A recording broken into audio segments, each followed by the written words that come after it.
I've sent my messages. YouTube's live, I think. Oh, they said we recommend using ultra low latency? What is that?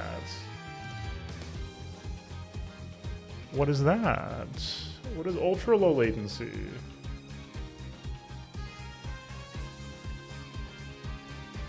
I don't know what that means. Ah. I didn't know that was a setting. Well, anyway, we have normal latency tonight. That's fine. We'll try that tomorrow or Sunday for Persona. All right. By the way, I don't know what we're doing after. If we finish this earlier than expected, we'll figure it out. Shall we begin? Let's begin.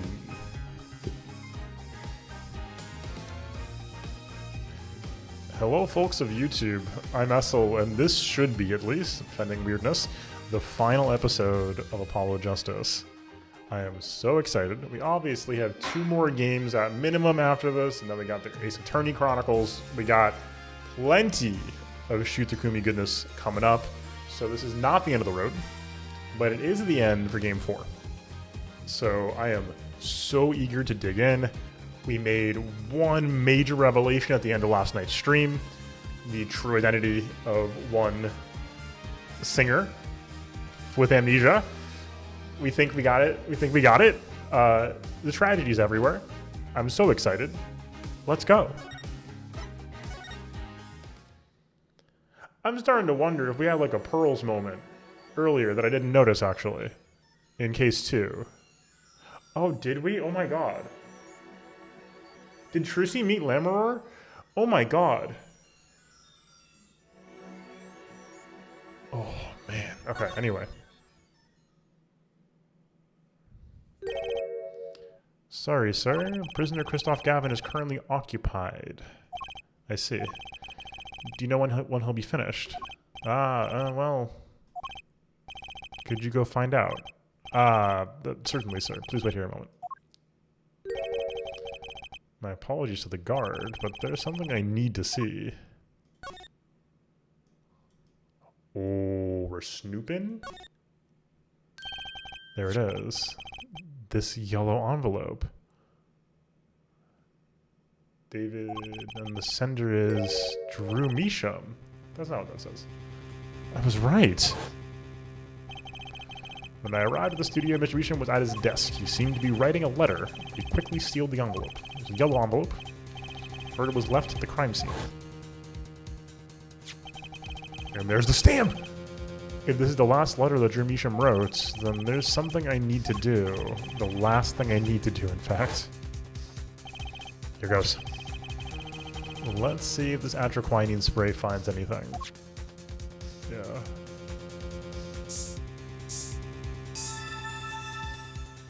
Damn. That is... Oh, sorry. This is not,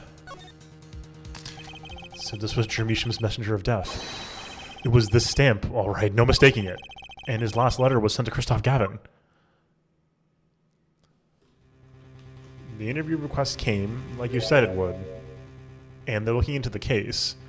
I swear on my life I won't tell them about you. So please, release the spell you've put on my daughter. I'll write later with a report. Poison traces found on the stamp. Finally. Decisive evidence. What's this? A burglar in jail. Gavin. Didn't know you moonlight us in larceny, right? Gavin, there's something I have to ask you. Can I steal your stuff? The answer is no. My apologies, but there's not much I care to discuss. Vera Measham hasn't received her verdict yet. You follow me, Gavin? There are no known survivors of atroquinine poisoning, but it never hurts to hope. Man.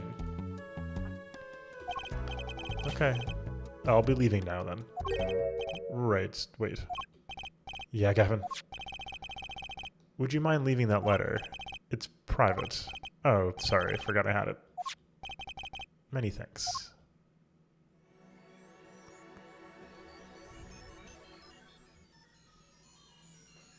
Camera? No way!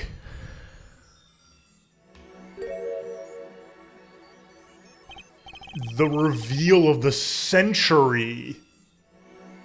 That's what this was. He had the GoPro going the whole time. Phoenix had the GoPro on him for 7 years. Is that true? We've now seen all the clues in this case. Is that what the Mason system is? Clues I gathered over 7 long years. Now it is time. Every story has an ending. That's so true, Phoenix. He's right about that. Every story does have an ending. Also, I'm glad we left this for tonight. This is a good warm-up to get into the rhythm of things. We come to the final chapter, the final trial. Find the truth. You're the only ones who can. Damn. He really was cooking.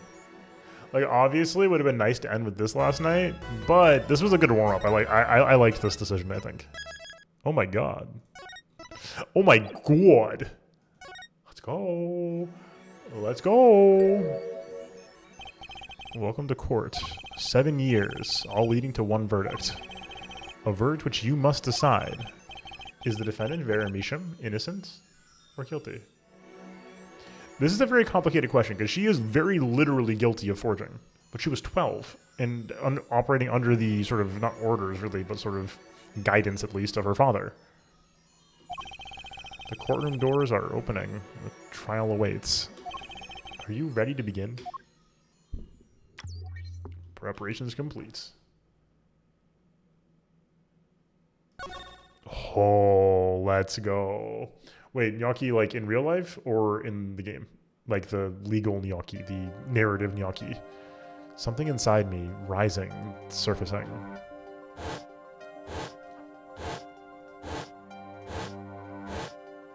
Yes, yes. Think. Think, Phoenix, think.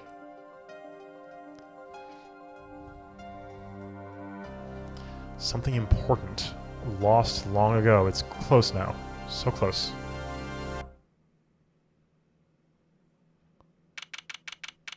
Chicken gnocchi.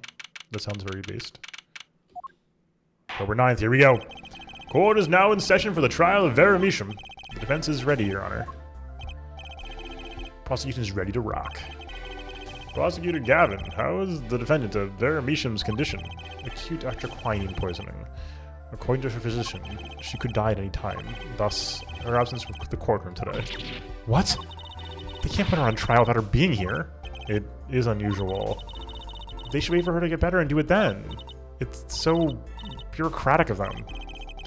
Being a little harsh. They can't delay the trial any longer. Or they risk having no one left to try. A trial without a verdict only causes grief. The records of this case and experience tell us this. Apologies to the defendant, but the show must go on. Right, if Vera dies, the trial will be cancelled. I'm not going to let that happen. Mr. Wright told me everything that's been going on behind the curtain all these years. Okay, he did. I'm going to give Vera her innocent verdict while there's still time. Okay, so we did get the stamp, the nail polish, and the letter. And the page. Okay. So that's all new for Apollo. Very well. Your opening statement, Prosecutor Gavin. The prosecution's case is unchanged by recent events. Why did Vera Measham succumb to poison? Because she couldn't live with the guilt of what she'd done. Objection! Well, he's pissed. Vera was poisoned with atraquinine, the exact same poison that took her father's life. What better confession could you ask for? Being the killer, she would have access to the poison. Significance that the trial had to come by. That is true. In other words, I see no need for further discussion. We could have had our verdict yesterday. Well, Mr. Justice, if you have no objections, I see no reason to postpone a verdict. What we need to worry about isn't the verdict, but the trial itself. The defense holds that Vera Measham is the victim, not the killer. And if that's so, then you have to prove something. She was in court, giving her testimony before us. That's an easy one. I said this immediately. I said this before it happened. How do you propose her killer poisoned her? Oh, and incidentally, it would be nice if you told us who her mystery killer was.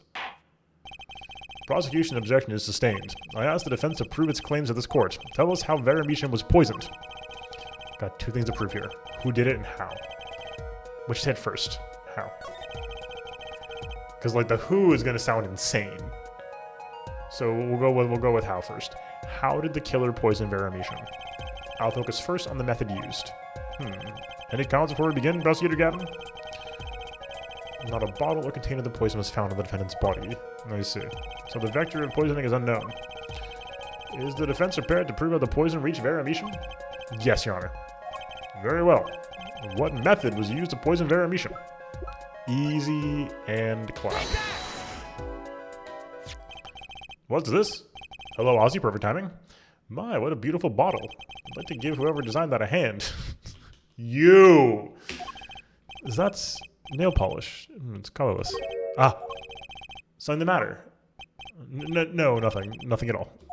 So the killer put poison in this bottle and made her drink it? So that was, I think that was Christoph. I mean, not Christoph. That was Clavier realizing that that's Christoph's bottle style. So the killer put poison in this bottle and made her drink it? As Prosecutor Gaffin has told us, this is nail polish. Nail polish? It's like paint for nails? Know any women with red nails? Ah, my wife has red nails. I see. So she's been painting them all this time. Like I said, I genuinely think it's hilarious that that the judge is like a tabula rasa, right? This is like a baby, fully unaware of the ways of the world for the most part. It's unless he just has one of these like, oh, I didn't understand that. Let's recall yesterday's trial. Remember when Vera was testifying to the court? Yep. Vera seems pretty tense. She's practically chewing her fingernails clean off. Whenever Vera became nervous, she had a habit of biting her nails. Her nails? Ah! Prosecutor Gavin, when the prosecution had Vera examined, did they check her nails? Bailiff! Have them check the defendant's nails at once. Mr. Justice. Yes? Do you know who did this? Do you know who put poison in that nail polish? Yes. That bottle belongs to Vera Mishan. Why do you ask? Know someone else who might have a bottle like this? No, just checking. Mr. Justice, you are about to accuse someone of poisoning that bottle of nail polish. Please dispense with the chatter. You realize the weight of this accusation. Here, let me show you. Understood, Your Honor. No problem. I know what I'm doing this time. Then let us ask, who poisoned Vera Mishan via her nail polish?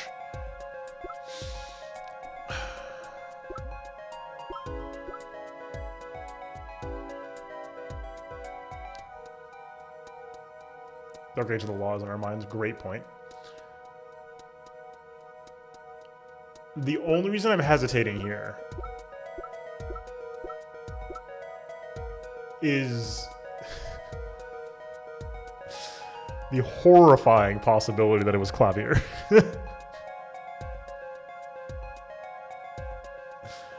I don't think so, because my read is that Clavier is a collaborator in fighting off the Dark Age.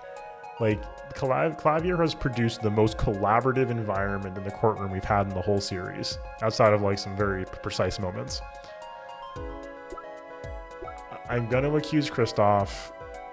We know he did this. We know Drew was in contact with him. We know this is, you know, his bottle. Take that! What's this? Christoph Gavin? Objection! What's your game? My bro, there's no way he could do a thing like that. You should know it better than anyone else. Indeed. He is behind bars. I know. However, that doesn't mean it was impossible to do what he did. What? Ask yourselves when he put the poison in the bottle. It could have been yesterday. It could have been a month ago. Maybe it was a year ago. Or perhaps it was 7 years ago. But Christoph Gavin had no motive for killing this poor girl. It's simply inconceivable. Prosecutor Gavin doesn't seem to think so. That face tells me one thing. Christoph Gavin's own younger brother doesn't find it inconceivable at all. Well, Prosecutor Gavin, if you feel there is a clear and pressing need, Then we may have to summon Christoph Gavin from jail as a special witness. The judge is like a sponge? Yes, 100%. Fine. I've known for some time that an impenetrable darkness lurked at the bottom of this. A darkness that had swallowed even myself. Okay. The defense's wish is granted. Let prisoner Christoph Gavin take the stand. Bailiff, begin proceedings to the call of special witness. The witness is Christoph Gavin, currently residing in solitary cell 13 in Central Prison. Dang. You can very clearly see the lapel is completely bereft of buttons. Ah, Your Honor, how nice to see you again. It's been quite a while, hasn't it? To what do I owe the pleasure of your company? It's not every day I'm summoned from my solitary cell. In fact, it's never. I think you already know, Mr. Christoph Gavin. Ah, Mr. Justice. I hear you've been doing quite well for yourself. Ugh, why do I feel like somehow he's still my boss? Stiff upper lip, Apollo, you can do it. Does this bottle look familiar? Ariadone nail polish. Why, yes, I use it myself. As did the late defendant, I hear. She's not dead yet. And was there something concerning this bottle you wish to ask me about? I admit I respect her for her taste in nail polish. This guy. Her taste, indeed. This nail polish was how Verametian was poisoned. Atroquinine, was it? You're well informed about the case, Mr. Gavin. Even in solitary, much comes to my desk. I have nothing to do but read. Well, Clavier? Maybe you can explain this. You're being accused again. By him. Again. Ah. And you agree with this accusation, do you? Let's hold a proper trial, shall we? Christoph Gavin, your testimony, please. I'd be delighted. The charges against you are quite severe, Mr. Gavin. You are suspected of the poisoning of the defendant, Verametian. Please testify on this matter to the court. Here we go. Cross-examining the devil himself. Owning the same nail polish does not a murderer make. I have been in solitary confinement for half a year. How could I poison her? Her father died of the same poison, the meaning of which should be clear. The prosecution's case holds she poisoned her father, then attempted to poison herself. Surely you aren't going to suggest I was responsible for poisoning her father, too. He's walking right into it. Well, I'm afraid the defense's claim is sounding rather unlikely. Naturally. For one, I don't even know the Metians. Isn't that so, Mr. Justice? Very well, Mr. Justice, begin your cross-examination. I'm accusing Christoph Gavin, my ex-boss. But I know he poisoned the Metians. The question is, when could he have done it? Not to mention, why? Who's Gavin's defense attorney? That's a great question. I don't know. This is special, so... Okay, bracelet is active. Tell me, is this nail polish expensive? Ariadone is a nail polish of the highest order. Not only is it fabulously expensive, but it is made in extremely limited quantities. And you and Vera just happen to both use it. That can't be a coincidence. Objection! I'm guessing it's not a coincidence. Huh? It's simple. Ariadone is the best nail polish one can buy, correct? Then, if one wanted the best nail polish, one would buy it. He's not wrong. You know, he's not wrong. That makes sense. Why, it's a bit like my feelings toward my brand name gavel here. And my silk top hat. Are we all done showing off our refined tastes? Please continue with your tasteful testimony. Can't you still make contact with the outside world in solitary? Ah, so he had an accomplice on the outside. Is this your latest accusation? I am allowed a certain modicum of letter writing. Objection! but the contents of those letters are closely checked. It would be extremely difficult to send a hit request. Prosecutor Gowan's on the warpath, isn't he? Yeah, you think so too, Trucy. I bet I know why. He must be nervous with Big Brother watching. And maybe that's a weakness I can turn to my advantage. Are we cool with that? May I continue?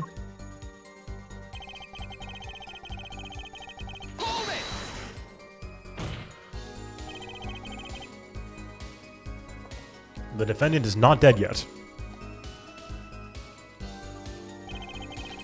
There are no known cases of someone surviving after quinine poisoning. You seem to know a lot about atraquinine. Yep. I know a lot about a lot of things, which is why I suggest we pick up the pace, or else we'll be short one defendant for what she's worth.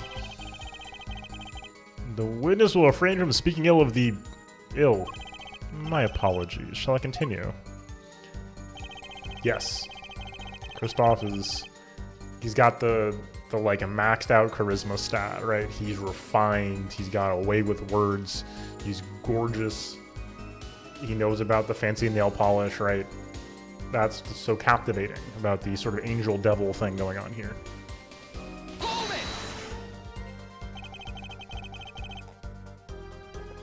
Vera had no reason to want to commit suicide. And also, who would commit suicide by doing their nails? Objection! The answer is quite simple. Basically, allow me to explain. Beginning with, why did she do it? The answer is quite simple. She couldn't live with her own guilt. The answer is quite simple. Next, why did she use nail polish to poison herself? This too is simple. So she could die doing something that she liked. Something she liked? Once she saw the trial wasn't going her way, she knew she would die, and it's not easy to bring poison to a courtroom. Must I explain further? I believe that's clear enough. Crystal clear. Wow, the two brothers together is like a two-man wrecking team. Need a little more teamwork, though. Exactly. Surely, you aren't going to suggest I was responsible for poisoning her father, too. I am. Both Vera and Mr. Measham were poisoned with atraquinine. That really can't be a coincidence.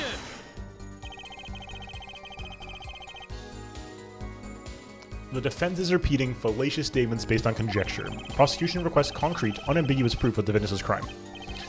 Objection sustained. The defense will please present concrete proof. Does Prosecutor Gavin seem strange to you too? It's like he's all grown up. I think that's how prosecutors are supposed to be, actually. Though he is acting different than usual. I'll bet it has a lot to do with his brother Kristoff being in the room. Well, let's make this testimony count, Apollo. Right. Quick and painless. My bracelet should do the trick.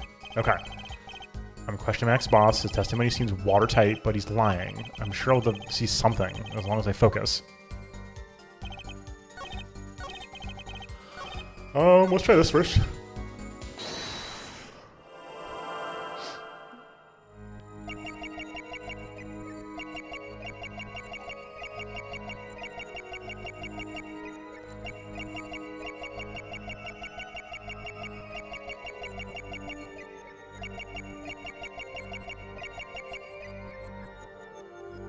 One more time. I saw some movement on the last on his hand on the last bit there.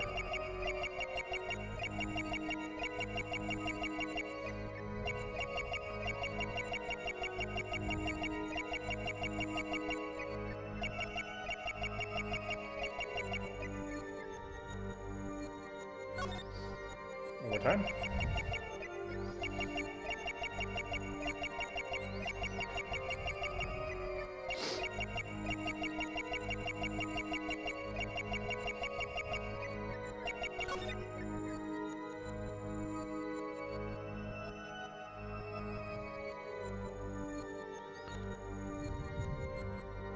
Oops.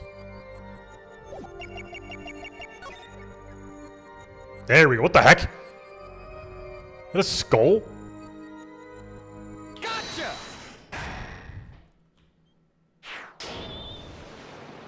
And stitches? Wait, what the hell happened? It was you who killed Drew Measham. A bluff worthy of your new mentor, Mr. Wright. Oh, really? But you see, I saw it right when you said her father, too. Your hand tensed unnaturally, and a little devil appeared to give me the news. And let's assume, for the sake of argument, that you saw me being tense. What does that mean? Are all tense witnesses guilty? And tell me, was Drew Measham fond of nail polish, too? Sorry, but there's more than one way to poison a man. You don't need nail polish to get to someone's mouth. Ah. Then I must be very talented indeed. You see, Drew Measham was killed on October 6th, while I was already in my solitary confinement cell at Central Prison. If that's not an alibi, then I don't know what is. But you found a way, all the same. And I found it too. This is how you poison Mr. Measham.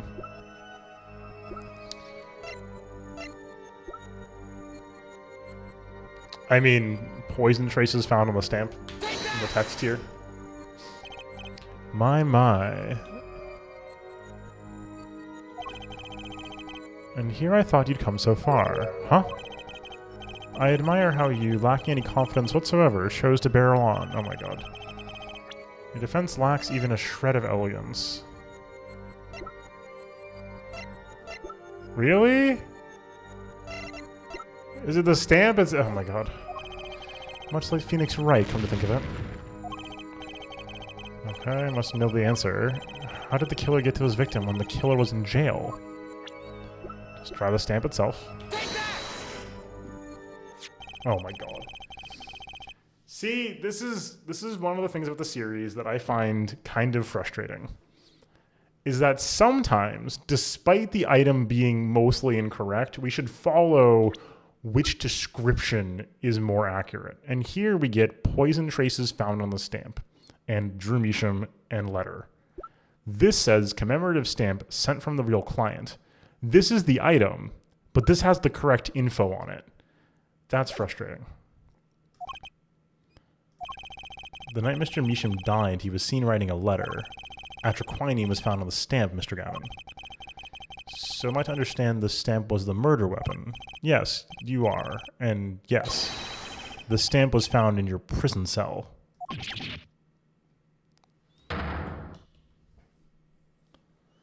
Yeah, I agree. If the description on the stamp updated, that would have been plenty. As long as they both said poison, I would have gone for the stamp instead. Because the stamp is the thing, right? But that looked like the more relevant item overall was the letter. That was how it happened, was he sending the letter, not just the stamp existing. That is all, Your Honor. Order. Wait, was there audience? There was an audience last time. There shouldn't be a public here, right? Plot hole detected, inconsistent. I don't care, but wasn't this the case that had no, or is that just for Measham? Poison on the back of that stamp? After Drew Measham was killed, someone paid a visit to this witness's cell. Phoenix Wright. Daddy? That's when he found the stamp. You made Drew Measham write you a letter. That's how you killed him. What? My.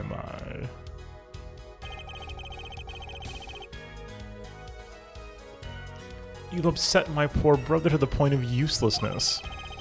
Allow me to clarify this matter, Justice. All you need to do is recall witness Spark Brushhold's testimony.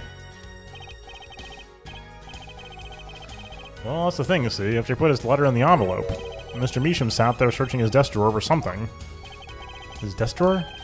He has a stamp, a so-called postage stamp, end quote. He was looking for a stamp. Ergo, he had no intention of using this stamp. What are you getting at? What I'm arriving at is that this commemorative stamp was in a frame. It was mere coincidence that he used it that night. That would seem to be the case. Or perhaps you mean to suggest that I can somehow manipulate coincidence.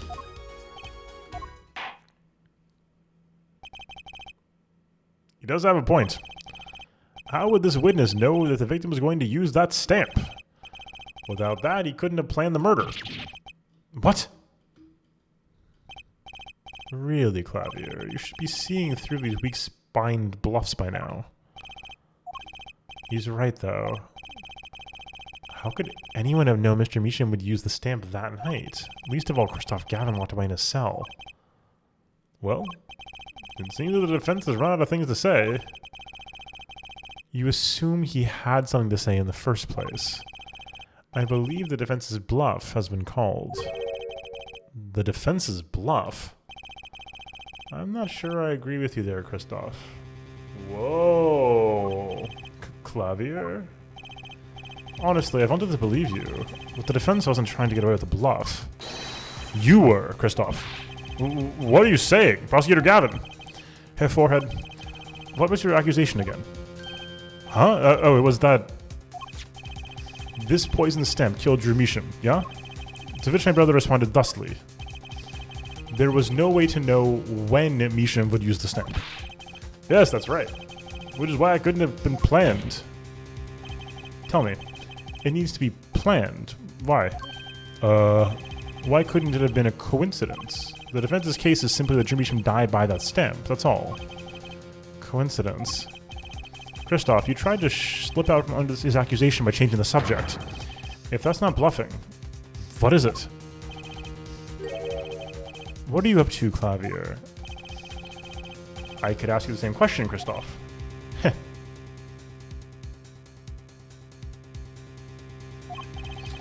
I silence the defense with the fewest words possible. It's called efficiency. You ever heard of it? But Mr. Gavin, that's impermissible testimony. Very well. I shall take his claim head on, then. Justice. What? You accuse me of Drew Meacham's murder, yes? Then, allow me to ask you, what possible reason could I have to kill a painter? Apollo, motive, he's talking about a motive. Indeed, it's hard to see how an attorney could come up to want to kill a painter. Now, here's something, why didn't you bring up the motive from the very beginning? Unless he was afraid it was a battle he might lose. So, what does it mean? It means there might be a weak spot. Maybe I have some evidence to prove a motive. A motive for murder. This is a vital, if not the most vital element of this case. Please consider this when you're making your statement.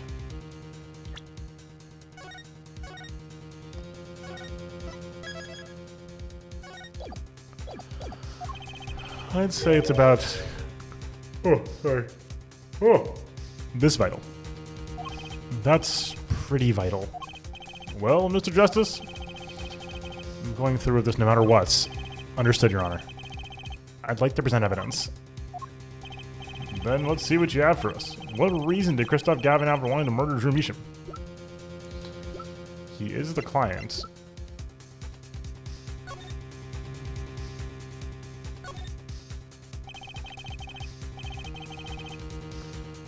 Address on here, the name I've never heard of. At least I think so. It's too blurry to read.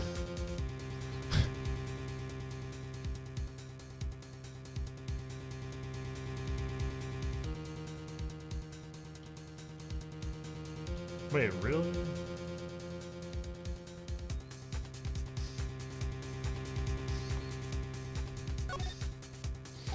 This stamp, it's of the Grammaries, isn't it?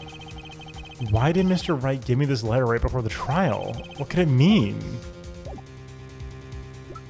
Okay, folks, give me just 1 second. I'll be right back.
And thank you all for the patience. Sorry about that. We are all seltzed up now. Got a little bit of a walk around, and we got the good olds. I'm not sponsored by LaCroix, but I did get more of the limoncello today, and it's good. So, I mean, it's got to be the letter, right?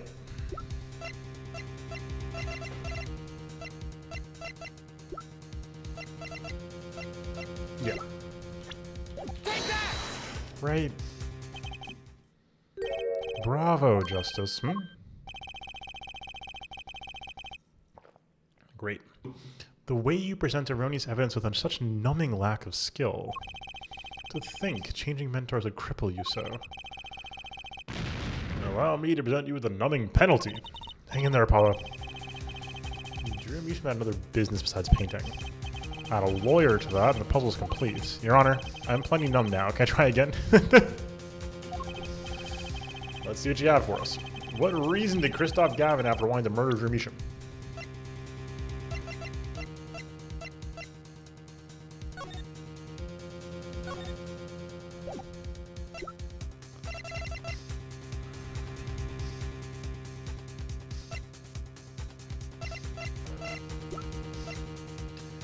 So it could either be the red envelope,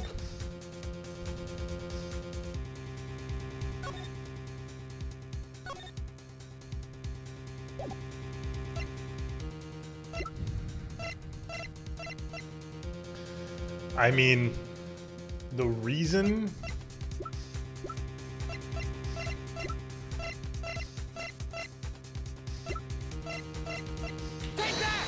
the forged page? Okay. Oh, okay. Sure.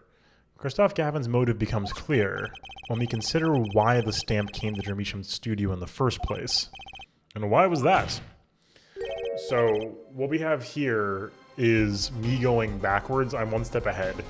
The next thing to support our claim is the yellow envelope that shows that Drew and Christoph were in contact. Forgery, Your Honor. Go back 7 years. Drew Misham accepts his first job creating forged evidence. I've seen that before. A page from a diary, wasn't it? Magnifique Grammary's diary?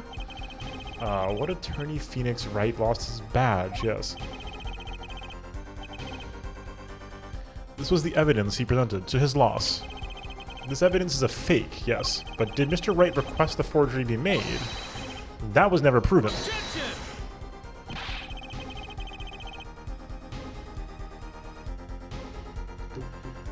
The defense attorney on that case was Phoenix Wright. Who, on the other than him, drunk with the prospect of victory, could have done it? And why would they? Just out of curiosity, do you remember this letter? This is the first page.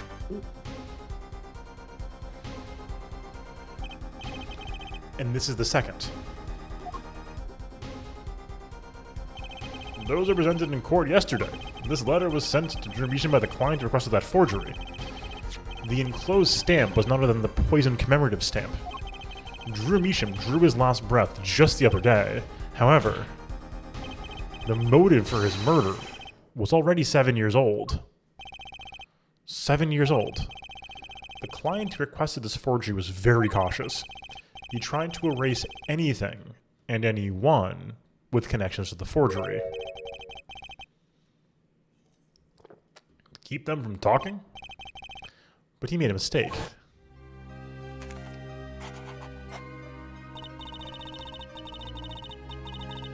The stamp was a picture of my favorite magician, so I kept it. Father took me when I was very young. It was a great magic show. I loved it so much. The killer's time bomb was delayed. The poison stamp was sealed in a glass frame where it sat for 7 whole years.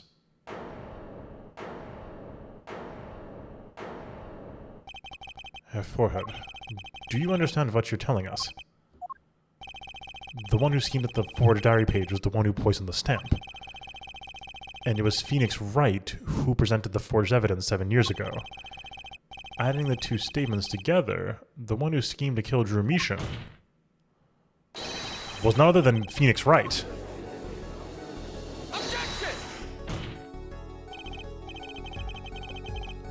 Sorry, but that's not how this is going to go down. Oh? Then how will it go down? I checked through the records on that case when I found this. 7 years ago, just before the trial began. Oh, the old boy. Here. What's this? I don't know. I just got it over there in the hall. They told me to give it to the old boy in the blue suit with the spiky hair. And one more thing. I'm sorry to have sprung this on you so suddenly. I received the files from your previous attorney only yesterday. I understand I am asking the impossible of you. Yes, well, you haven't really told me what happened yet. All we did was play cards. And that was enough. Phoenix Wright was put on the case the day before the trial started. He didn't have time to request a forgery. The day before? Here's a question. Just who was Shady Enigmar's previous defense attorney? No. No, this can't all be. But it is all true. There was another man. A defense attorney with a badge on his collar. It was you, Christoph Gavin. I hadn't thought about that yet. Order, order, order. What is the meaning of this, witness? I mean, defendant, or former lawyer? Let me begin by denying this. Objection! It's easy enough to look up, Mr. Gavin, and impossible to prove if you can't.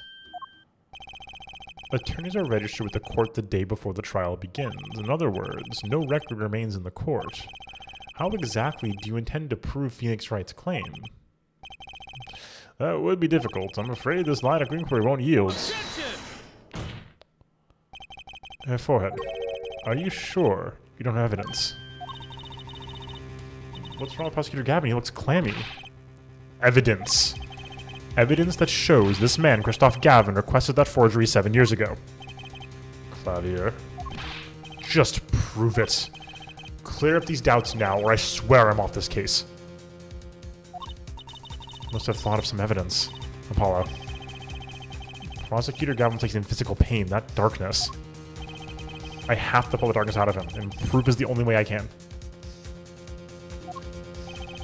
What proves Christoph Gavin's link to Dramisham? The thing we just tried to present a minute ago. Well, Mr. Justice, you claim Christoph Gavin requested a forgery of Dramisham 7 years ago. Prove it. It can be proven. Simply ridiculous. Why even discuss it? This evidence is not... Objection! Are you telling the truth, Apollo Justice? I'm gonna double check here. I mean, this letter says... Oh, we can't see the letter. Sick.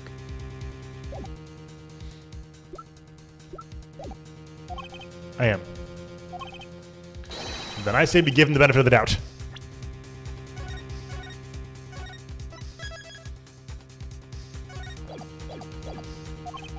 Very well. But if you're wrong about this, be prepared for a penalty.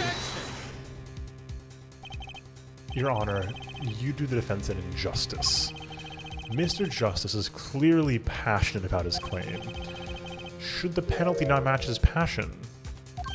I haven't given a penalty like that in a long time. Well, Mr. Justice, fine, Your Honor. I'm assuming it's insta-kill. All I have to prove is any kind of link. Something that ties Christoph Gavin to Dramisham. And I have something that clearly does the job. Very well, Mr. Justice, present your evidence. Show us the link between our witness and Dramisham.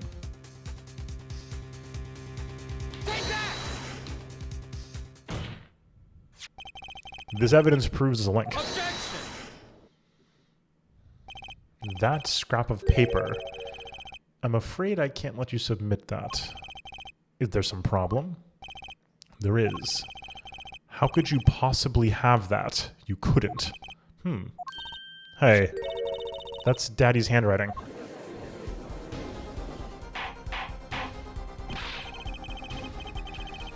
Mr. Wright's handwriting? What is the meaning of this? Ah, I see now. Yes, of course. What do you mean, of course? I just remembered I had a visitor yesterday. Phoenix Wright came to my cell, except I wasn't there. Phoenix Wright? When I returned, I saw he had something of mine in his possession. Of course, I had no intention of letting him get away with reading my private mail. Mail? You mean this letter was in your cell? No. However, it appears Mr. Wright is yet to be cured of his bad forging habit.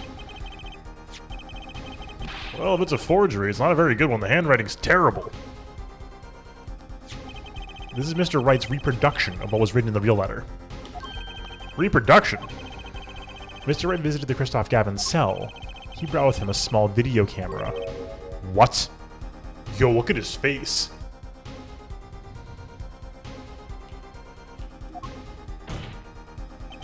He recorded his entire conversation with you, Mr. Gavin.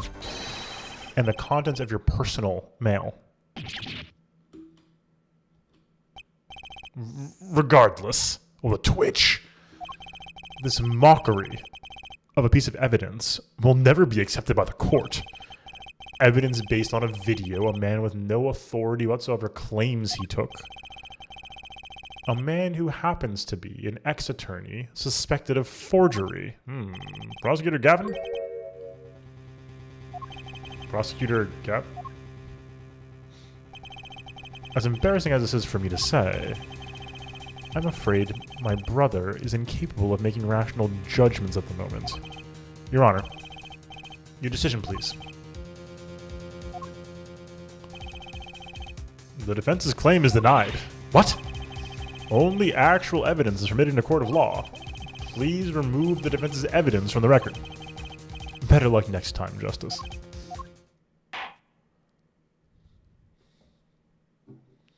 That man scrunched to an unbelievable degree. Well, we've certainly taken a detour from our cross-examination. But the defense appears to be lacking proof. I'm forced to end the cross-examination of Christoph Gavin at this point. Apollo, do something! I'm thinking, but without evidence, I don't have anything I can use on him. Very well. This ends the special witness's cross-examination. Oh, what the? Let's go! What song is this again? What is the song?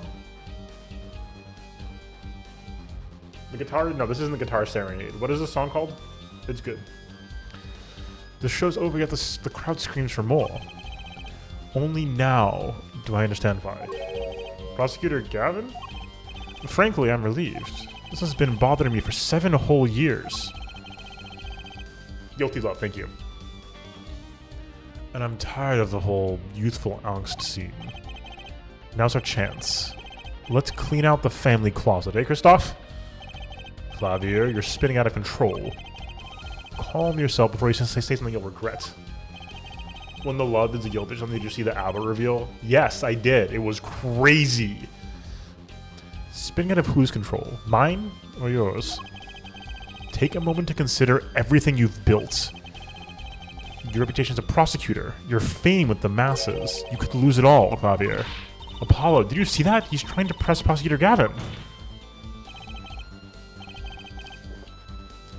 Prosecutor Gavin, try to remember what's really important to you. You amuse me, Herr Forehead. I couldn't forget what's really important to me, even if I tried. In fact, I haven't, not even once. 7 years ago.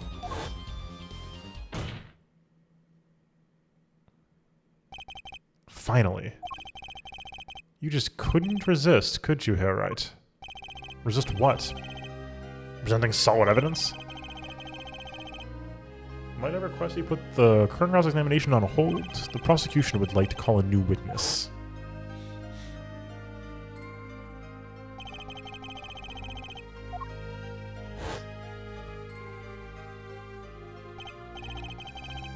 I'm familiar with the trial. I've watched the video several times.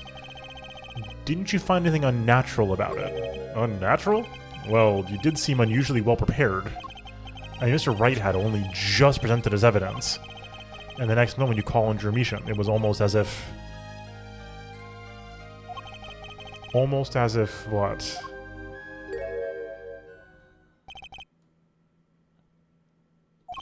Funny, it didn't even occur to me to wonder.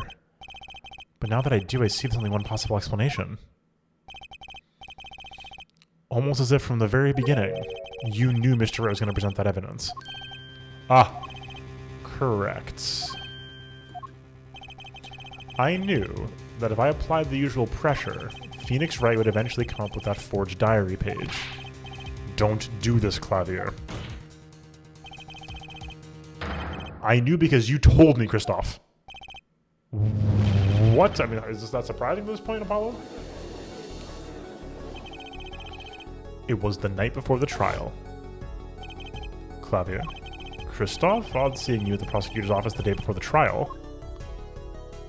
Ooh, new CG. Ah. I won't be appearing in the trial, actually. Huh? Why not? I won't be facing off with you in your first trial, apparently. But in exchange, I brought information. Information? The attorney who will be there in my place tomorrow is not to be trusted. Don't even give him the benefit of your respect. Listen, I want you to call in a special witness. Then, I wondered about it at the time. How did Kristoff know so much? Prosecutor Gavin. Kristoff, we were supposed to face each other in that trial. A fair fight, brother to brother. I deserved that much. You let me borrow the victim's belongings. You showed me all your research on the case. Victim's belongings? Which would have included Mandy's diary, wouldn't it? Mr. Gavin? My, Clavier, you disappoint me. You find trees, yet miss the forest. You're the one missing the forest, Mr. Gavin. You can't sweep this under the rug. Not anymore. Tell me about what's going on behind that trial. Why not? After all, why shouldn't I? I've achieved what I came here to do. I see no harm in a little reminiscing. Apollo? I think we're finally going to shine a light on the black belly of this thing, Trucy. We've done everything we could. I hope it's enough. 7 years ago, the day before the trial, I visited the detention center at the request of my client, Zach Ramery. Nocturne Lucifer Boss Music. Yep. 2 cards. 1 card.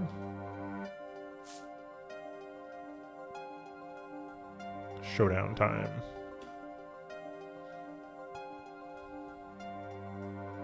Enough. You lose, Gavin. Thanks for the work. Now go.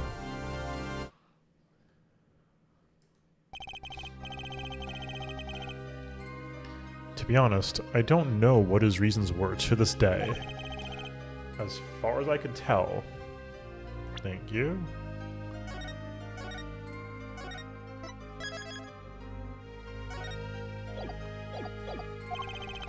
He dismissed me as his representation because I lost in a game of poker. I can come to no other conclusion. Daddy used to say something. If you want to know a man, you have to compete. Zach wasn't watching his points or the cards. He was watching the man behind the cards, Kristoff Gavin.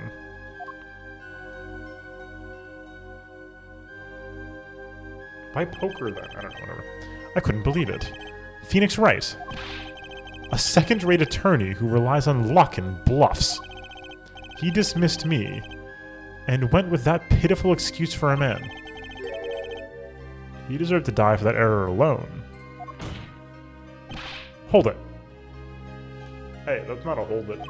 So the one who requested that forgery was... Oh, I'm not admitting to anything. My point is, these 2 men shamed me, and I could not forgive that.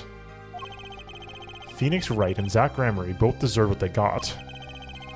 So you asked Mr. Measham to forge that evidence so you could win?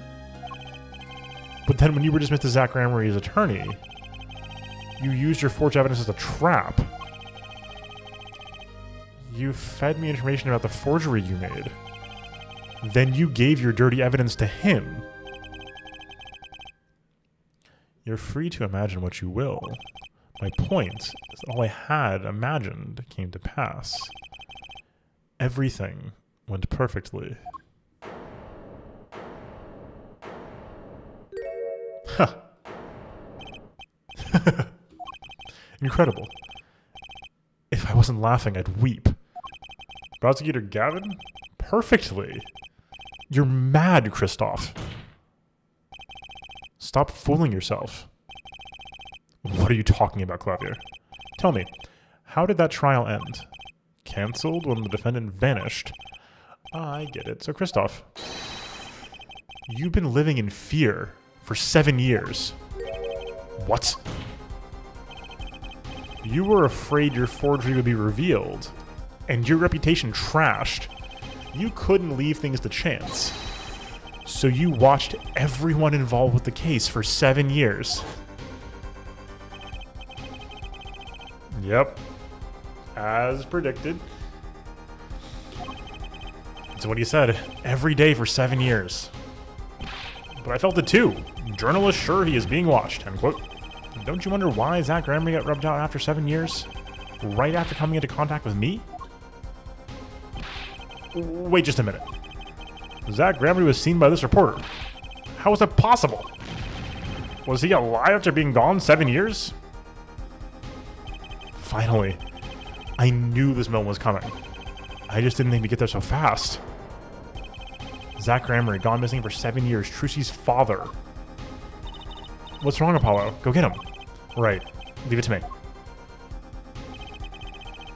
Allow me to refresh the court's memory. 6 months ago, Christoph Gavin was charged with murdering a mysterious traveler. Remember him quite well. Shady Smith, was it? Poisoned in a Chinese restaurant? Tragic. No. The details don't really matter right now. No, he was beaten to death in a Russian restaurant. What matters is that traveler was Zach Gramery.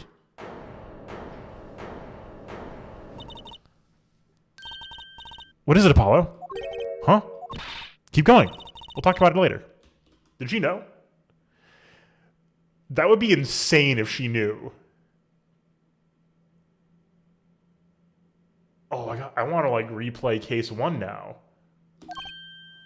Did she already know? Oh my god, did she know?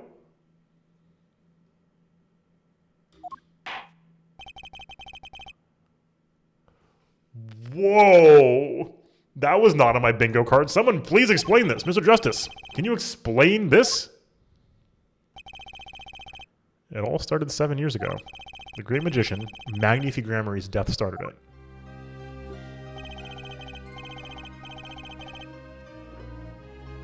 Magnifi Gramery's death and his student, Zach Gramery, the suspect. Whoever defended Zach in court successfully would be famous beyond belief. Thinking that, Christoph Gavin did the unthinkable. He forged evidence. Drew Measham. Actually, it was his daughter, Vera, who really did the work. You took precautions when you had that forgery made, didn't you, Mr. Gavin? Precautions? To keep people from talking, of course. These two know too much. Leave them alive and there'll be nothing but trouble. And that's when you planned your poisoning of the forgers. Atroquinine, applied to a commemorative stamp. But luck was on Mr. Measham's side. The bomb didn't go off. His daughter! She saved him by taking the stamp, I see. But that wasn't the only bomb he set up. The Ariadne nail polish, of course. You noticed something when you requested that forgery. When Vera Measham is nervous, she has a bad habit. A tendency to bite her nails. Ah!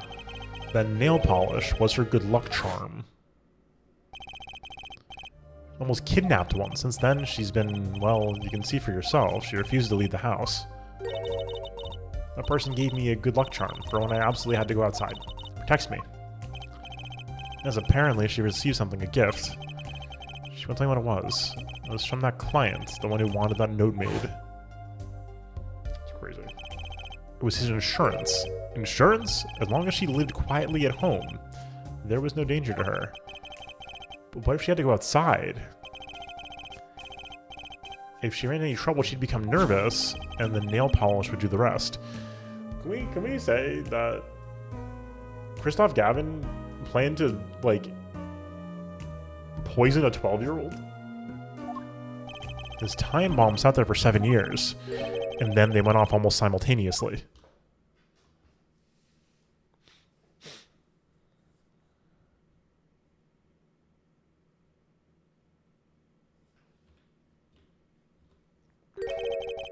If you're finished, may I return to my cell now? I'm not accustomed to standing for such long periods of time.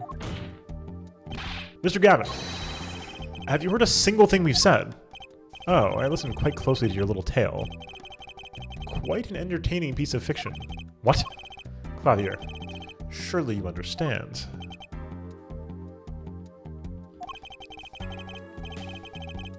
We're back to the evidence, the lacking evidence. Nothing proves a link between him and the Atraquanian that took Dreamisham's life.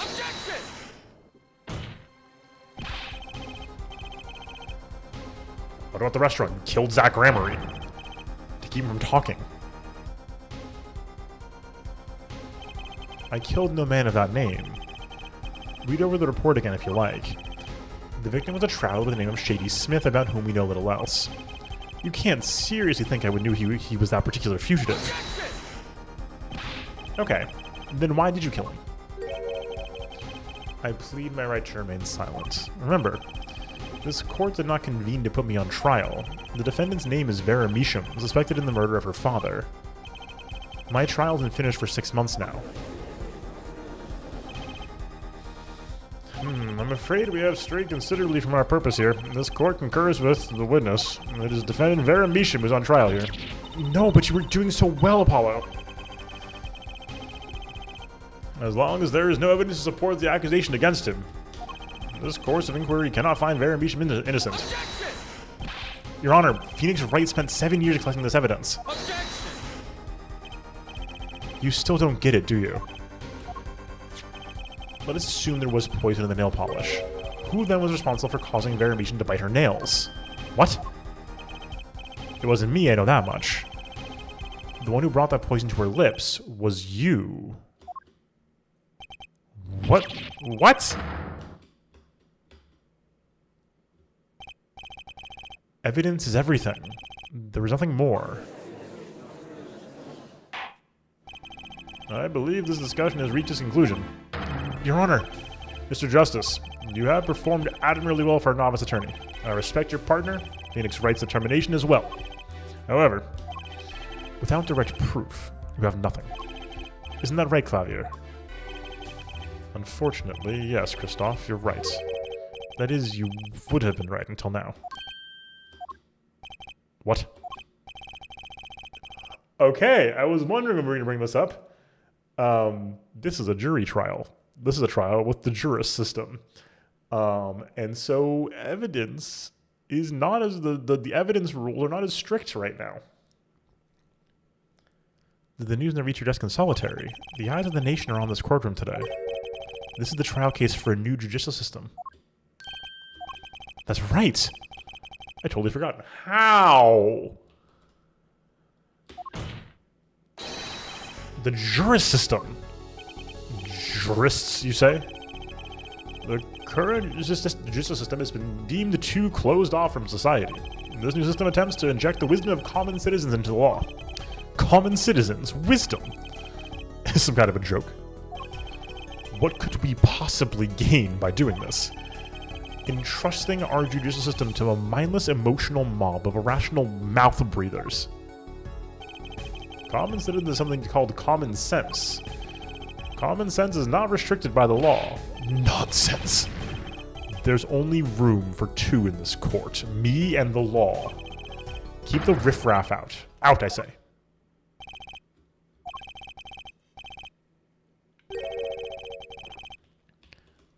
Ooh, this is a good one. This This is almost like that meme of the people at the party with the drinks looking at you in the camera. They're watching everything by video camera. But yes, as mentioned in chat, Dark Age of the Law indeed. How can you allow this? Incidentally, the one responsible for making this happen was Phoenix Wright. Phoenix Wright. Oh, this man's about to implode.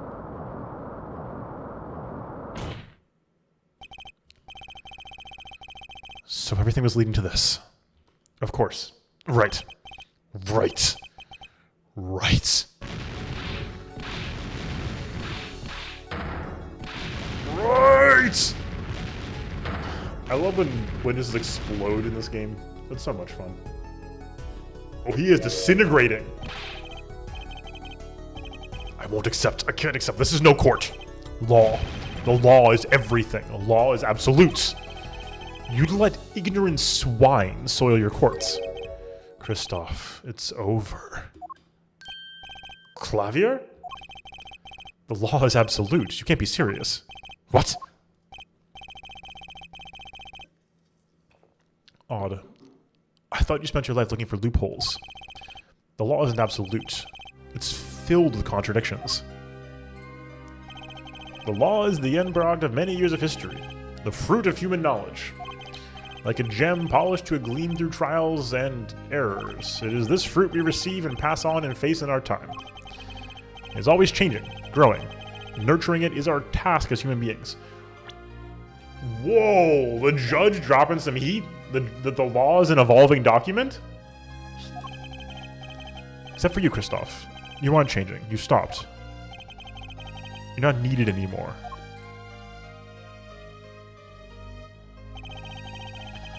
I couldn't think of anything to say. Maybe because I still haven't seen enough. But someday I'll know what law is.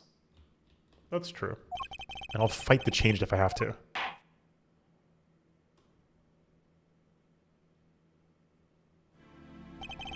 I see no need to further prolong this trial. This began as a trial of Vera Measham accused of murdering her father and the painter, Drew Measham. However, several incidents were reviewed and we seem to have reached a conclusion.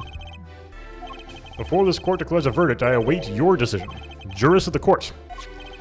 For the death of Drew Measham, how do you find the defendant Vera Measham? Innocent or guilty? I turn to you now to consider this matter.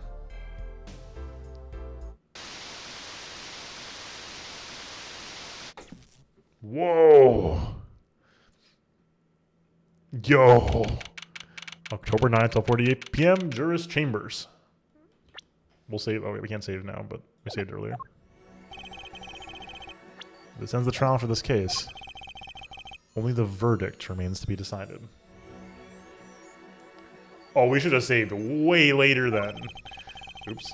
It was going to be a while to rewind that. Defendant Vera Measham is currently in intensive care. If a decision cannot be reached today, it may never be reached. The factors involved are simple. Did the defendant poison her father that night? If so, she is guilty. Or was there another reason for Mr. Measham's death? Did another person poison him? If so, she's innocent.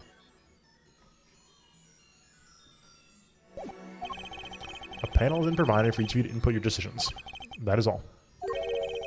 Please, wait. Yes, jurist number 6? There's something in the jurist handbook here. Persons involved in the case may not be jurists. That is correct. I've looked into all your dossiers. None of you were involved with the development of the case. With the development of the case. I see. Does that answer your concern?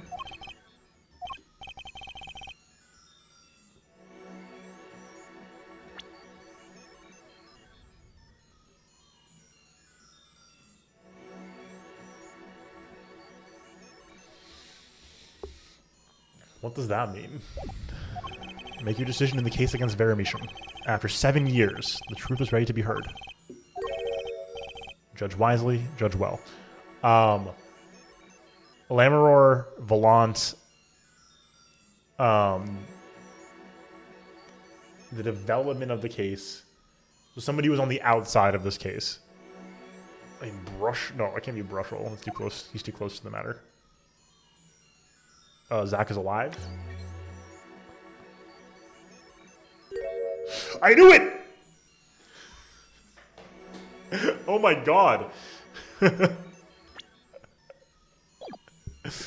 Oh, is this the reveal right now? This is crazy. Why is she in the country still? How did she get... Whatever.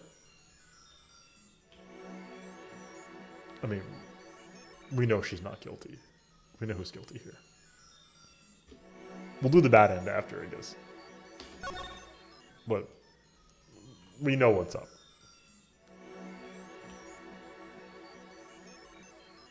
But we saved a long time ago, though.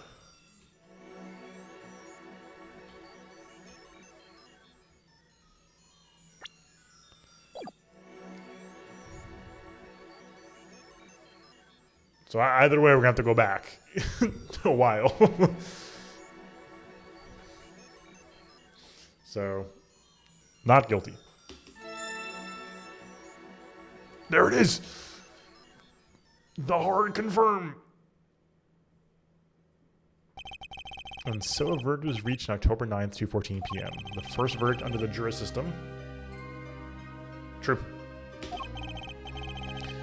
Innocent by unanimous decision. The record will show that when the verdict was announced, special witness Christoph Gavin laughed. A laugh louder than any ever heard before or since. The man set the world record for laughing. A laugh that echoed in the halls of justice, lingering for what seemed like hours.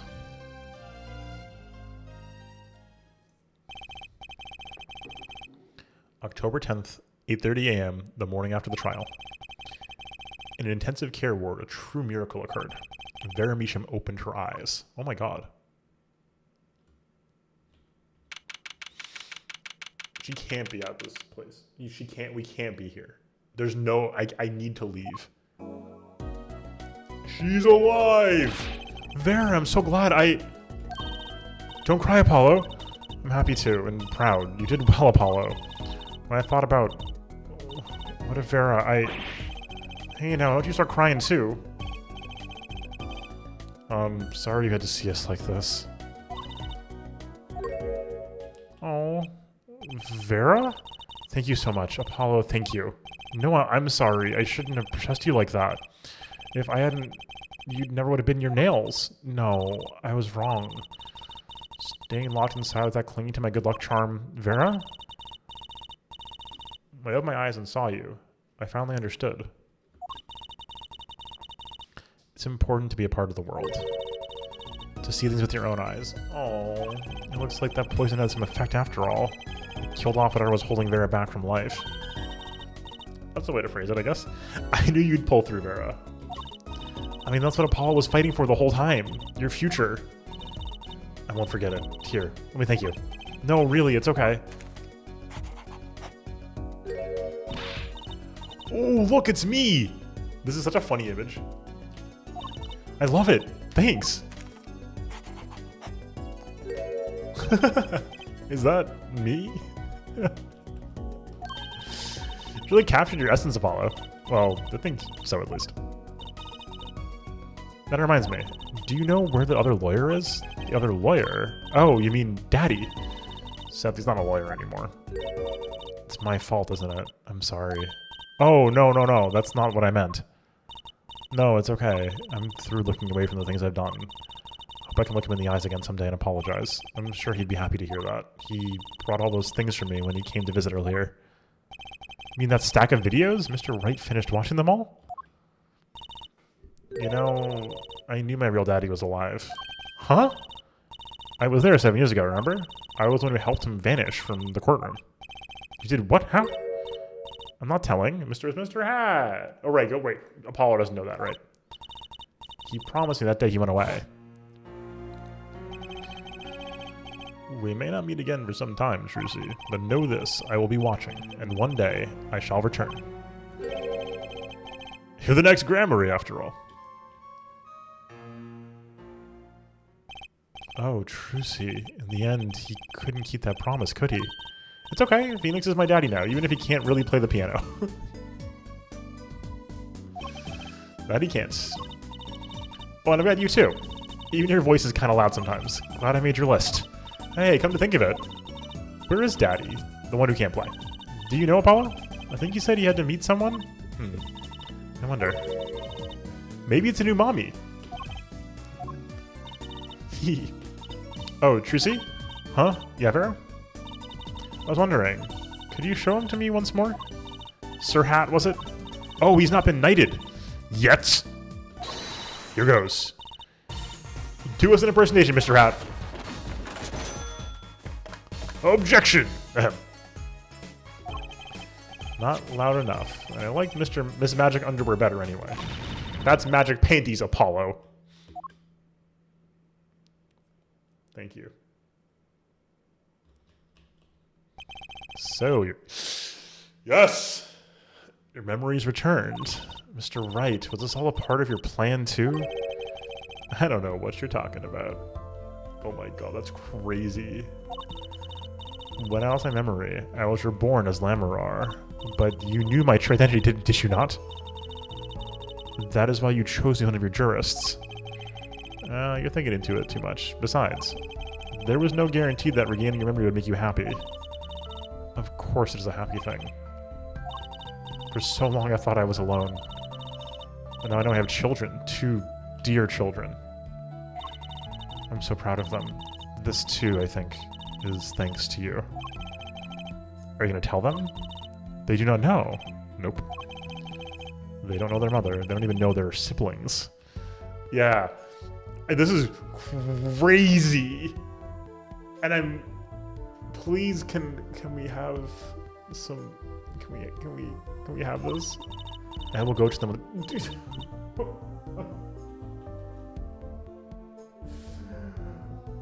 What? Obviously. This is not, of course, to disparage the incredible value of found family. What the hell is going on with like, the nuclear families in this game? In this series? Oh my god. Please. Will somebody be normal? Until then, don't worry. No, I'm not worried about them being weird about it. Don't worry, I'll take care of them for you. They're very important to me too. I'm just saying, like, can they like the trauma, these poor kids. A little annoying at times, but still, I have to keep an eye on her at least, because I'm the only one who knows how she really feels on the inside. Oh, that was really sad. Wait, oh, your bracelet.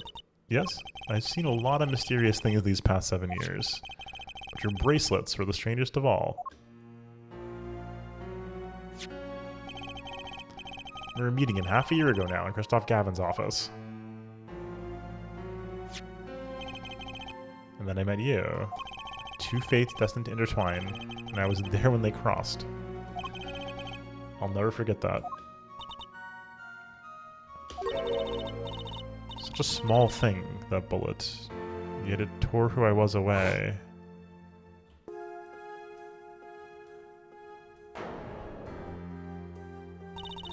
"10 years ago, during a simple rehearsal.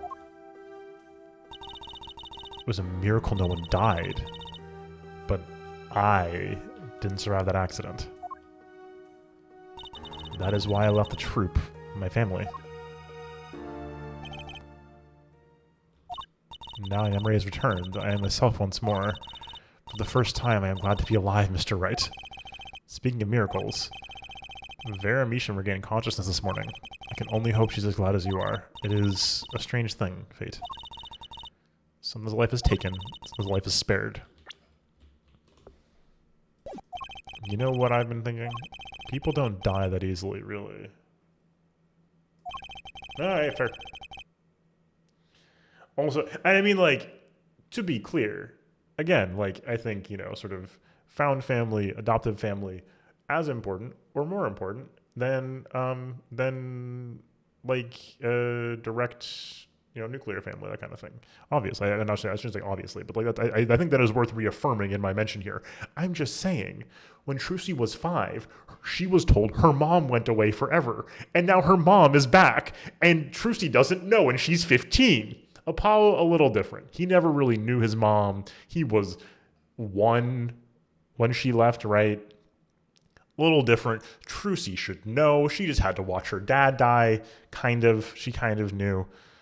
Like, Trucy should be told at this point. You know what I mean? Like, she's very good at putting on a brave face, but she's 15. Like, she should know.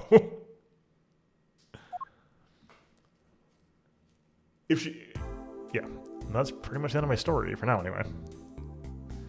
I've still got a long way to go. This power of mine, well, it needs some work. But there's hope now. We lost it, but somehow we found it again. That's why people are smiling again. Hope. Yeah, I think I'll keep out this lawyer thing for a while. Oops, training time. Gotta go. Cords of steel. Here comes justice. Objection! Beautiful. Beautiful ending. What a game. We'll see where this goes now, of course. I'm glad you're staying with the agency, Apollo. It's like I found my long-lost big little brother. And don't worry about Troop Grammary. Trucy's on the case. Now that I have this, thanks to Daddy. Oh, this song is pretty. I'm gonna cry. Truce Grammary, frankly, I have my doubts, but Hack Grammary, and I'll pack them in. Ooh, that was fancy. I liked that effect. That was nice. Oh, I'm a little emotional. Trucy and Apollo rule. It's not every day you get a trial that rocks harder than one of our gigs, yeah? That's why it's over. The Gaviners are breaking up. News caused a run on tissues at supermarkets nationwide. You're the real stars now. Look forward to our next jam session.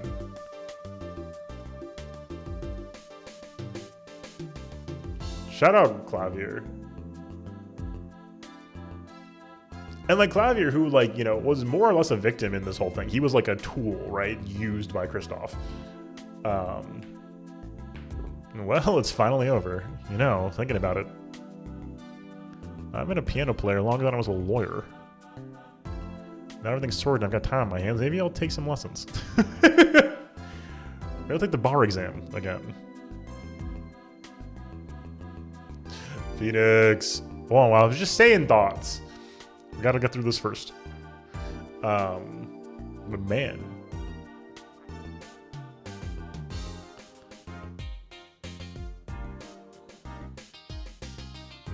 I don't remember. That was a while ago. What was the reception? We haven't seen Emma in a while. So I was standing around eating snackoos the other day. And I got this crazy idea. What if they were golden? Augment the cruncher better yet, make them ding. The power of science. Although the preservatives might not be 100% safe. Emma?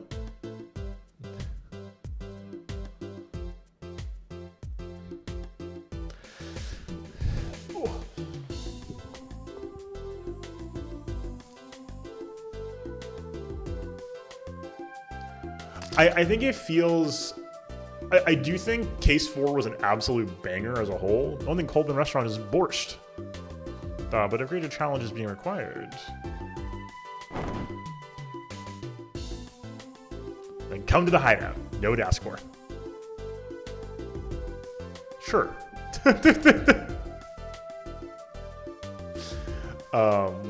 So Ellie says in the chat that the reception to the Apollo Justice originally was pretty mixed, noting that there was probably maybe, people said there's maybe too much focus on Nick, not enough on Apollo, and Case 4 as a whole as an ending felt kind of flat. I do think, if we zoom out a little bit, I'm a little dissatisfied with how things came together, honestly. Like, so Kataki Peishi is getting back to its Eastern roots, spread the culture and all.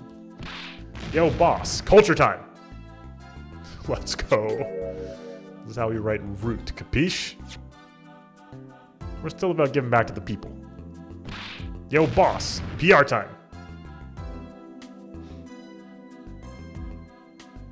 And this is how we write people, alright?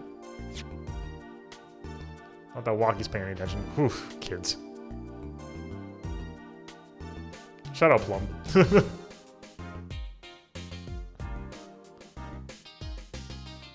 Yes, indeed. Welcome back.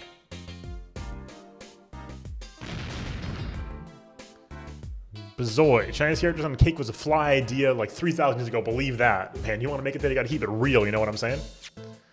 Yo, that's why I made the OG cracker. For real. I know it'll look like no cracker, G. What, do you want me to call it the OG muffin? Yes. I do. Or pastry, or pie. It looked like a pie to me. We'll get to it in a second once we can, like, you know, have more than one sentence at a time. I don't know where all this talk about food's coming from. You ask me, there's only one food, and that's noodles. Noodles forever.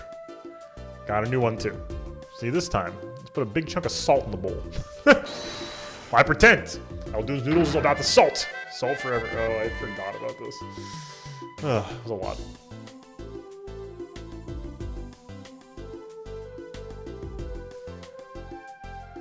But yeah, I think my main complaints... Okay, hold on. Oh, this guy, right.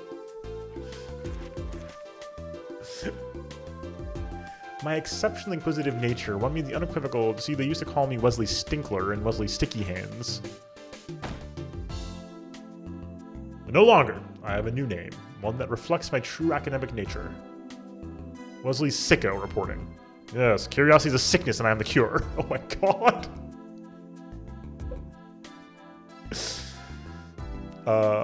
Was that 4-1? 4-1 was a little rough. Or was that 4-2? That was 2. 4-2 was rough. That was a little rough, to be honest.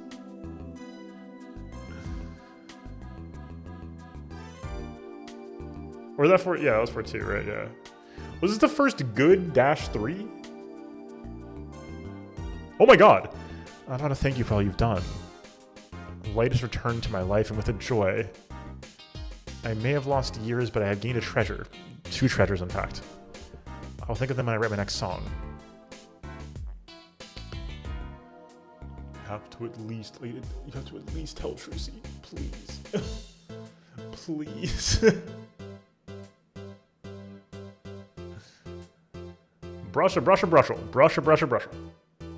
you're back on the beat with another interview. Hey, how do I feel about how things turned out? No scoop yet, but journalist confidence in mint condition. End quote. This animation alone, this sprite alone, drives me insane. Why? Him and Meekin's like choking themselves. What is that like? I just. Ugh. They're decided to keep painting. Originals only, of course. Suppose I'll have to see a bit of the world outside to find what to paint. But I know there are good people out there now. I've met them. Oh. The door is open. The world is waiting. Thank you. Oh, Vera. Vera good. We didn't really get enough coverage on the fact that like Vera was like put in a horrifying position here by her dad. Oh. Oh. Vera drew it. Oh, they're so cute.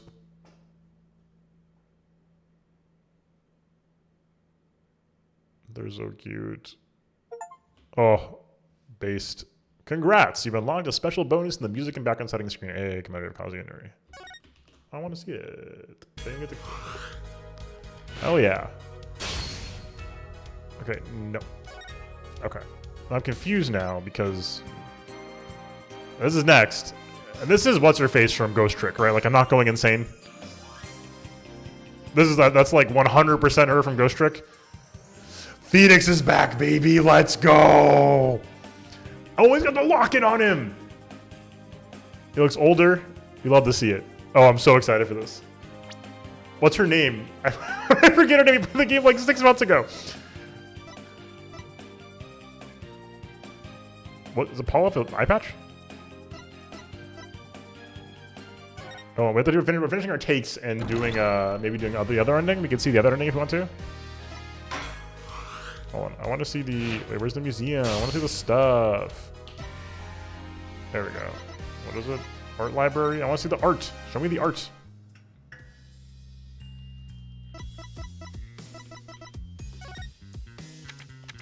Where's the thing? Where's the one we just got?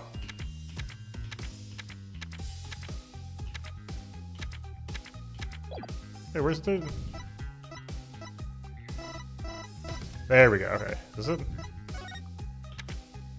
There we go. Yes. Okay. Beautiful. Look at that. How pretty is that? Okay. Some brief thoughts before we go into the bad end. This is the problem for me. This is the problem. Gavin's not that interesting. He's not that compelling. I think the biggest problem is that like Ace Attorney's had some really good antagonists, and Gavin just was fine. He's a guy who is evil. I don't think his motivation. Lynn, thank you. I think we needed more juice for the motive. I think that's my biggest problem at the ending of 4-4. 4-4 was a banger, and that's really my only complaint. Is that? No, sorry. Yeah, I meant Christoph. Clavier I like. I think having a little more juice for Clavier would have helped too, but I think the biggest thing that fell flat for me was Christoph just not being that interesting. I think Clavier doesn't need to be that interesting. It's just one game, right? Like Edgeworth didn't become Edgeworth over the course of one game. And Christoph's role was interesting to me alone. Like Christoph's role in this being this really dynamic kind of like collaborator in court, which was really interesting. Whereas like, is he he was our rival, but also again like collaborator, and that was fun. Yeah, no, definitely understand that. I just don't find it compelling, or find it sold very well. Basically, like it makes sense, surely. It didn't work for me, I guess, is sort of the big thing. Especially, we have, the Elder Von Karma, for example, Manfred. That goes crazy. Manfred goes crazy. And, like, he's mostly operating on, like, honor and pettiness, but, like, it's such a, like, loud and aggressive and so just present force in all of 1-4 that, like, taking him down is, like, a whole thing. Having the reveal that it was Gavin the whole time is nice. We kind of been sus of him the whole time because we never really resolved things in case 1. And I don't think it means a lot to the story to have him be the bad guy here. Unless there was more to it, right? If there's more to it, exactly. Well, that's the thing, right? And I think that's the difficult. Like the presence of Manfred and Ganondorf was insane. They both had just incredible presence and were very strong forces in their cases. Gavin was a shadow, which is fine, but we had it's really hard to beat Dahlia as far as like the sort of the shadow, because Dahlia was the best of all worlds, right? Dahlia was the shadow hanging over a bunch of cases, and then also the big force in the courtroom. So I think the issue here is we weren't fighting Gavin directly until, very late in the game, and he wasn't the most interesting part of all this. The most interesting part of all this, I think, was Magnifi. Like, the person who we wanted to have be sort of the puppet master is Magnifi, I think. Obviously, this doesn't work. He's been very dead for very long. But, like, as far as the person we want to... I think the most obvious person to put in the seat to have as sort of the final boss, I think, might be Magnifi. This game's a lot about family. It's about obligations. It's about legacies and turning over new leaves. And it would have been cool if, I think, something like that, or somebody or if like Gavin worked with Magnifi or something like that, right? Like they're like some sort of tie there, because I don't think it like most of the cast doesn't care that Gavin did any of this, right? Like this isn't yes. Yeah, Dahlia works really well. And so I think that's my main problem. I don't think it was bad. I don't think it was bad. It just fell a little flat. I think the sheer number of twists and turns in 4-4 still make it an incredibly enjoyable case, and one of the best in the series to date, because the X4s are just built different. They're just better, right? Like, they hit harder, they're longer, they're more dense, they're more interesting because that's how the games are built. Like, half the games in the X4s, right? So like it's no shock to me that 4-4 is this good. 4-4 was just simply that good. If we look at the case, like, I don't know, it's tough because, like, yeah, totally. And, like, I think part of the problem is, like, you look at game 1 of Ace Attorney, and I don't know if you can say, like, Nick got more than Apollo. I think he has more personality than Apollo does. I think that Apollo needs more personality, and I hope he gets it in later games. We don't know. I haven't seen it yet, obviously, but like, yeah. Like, I think the issue is in prior games,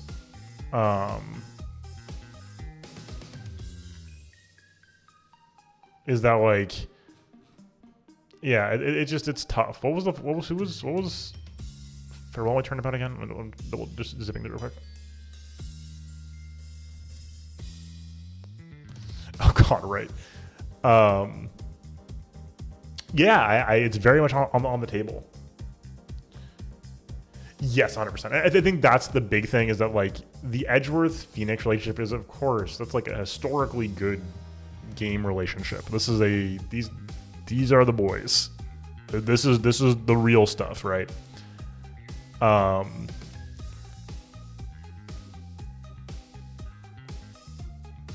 think like, as far as, like, big villains go, 1-4 and 3-4 are, like, you know, heat beyond belief. 2-4 goes hard, but mostly on the twists. 2-4, like, I don't know if we care that much about the villain of 2-4, or at least 2-4. I guess 2-4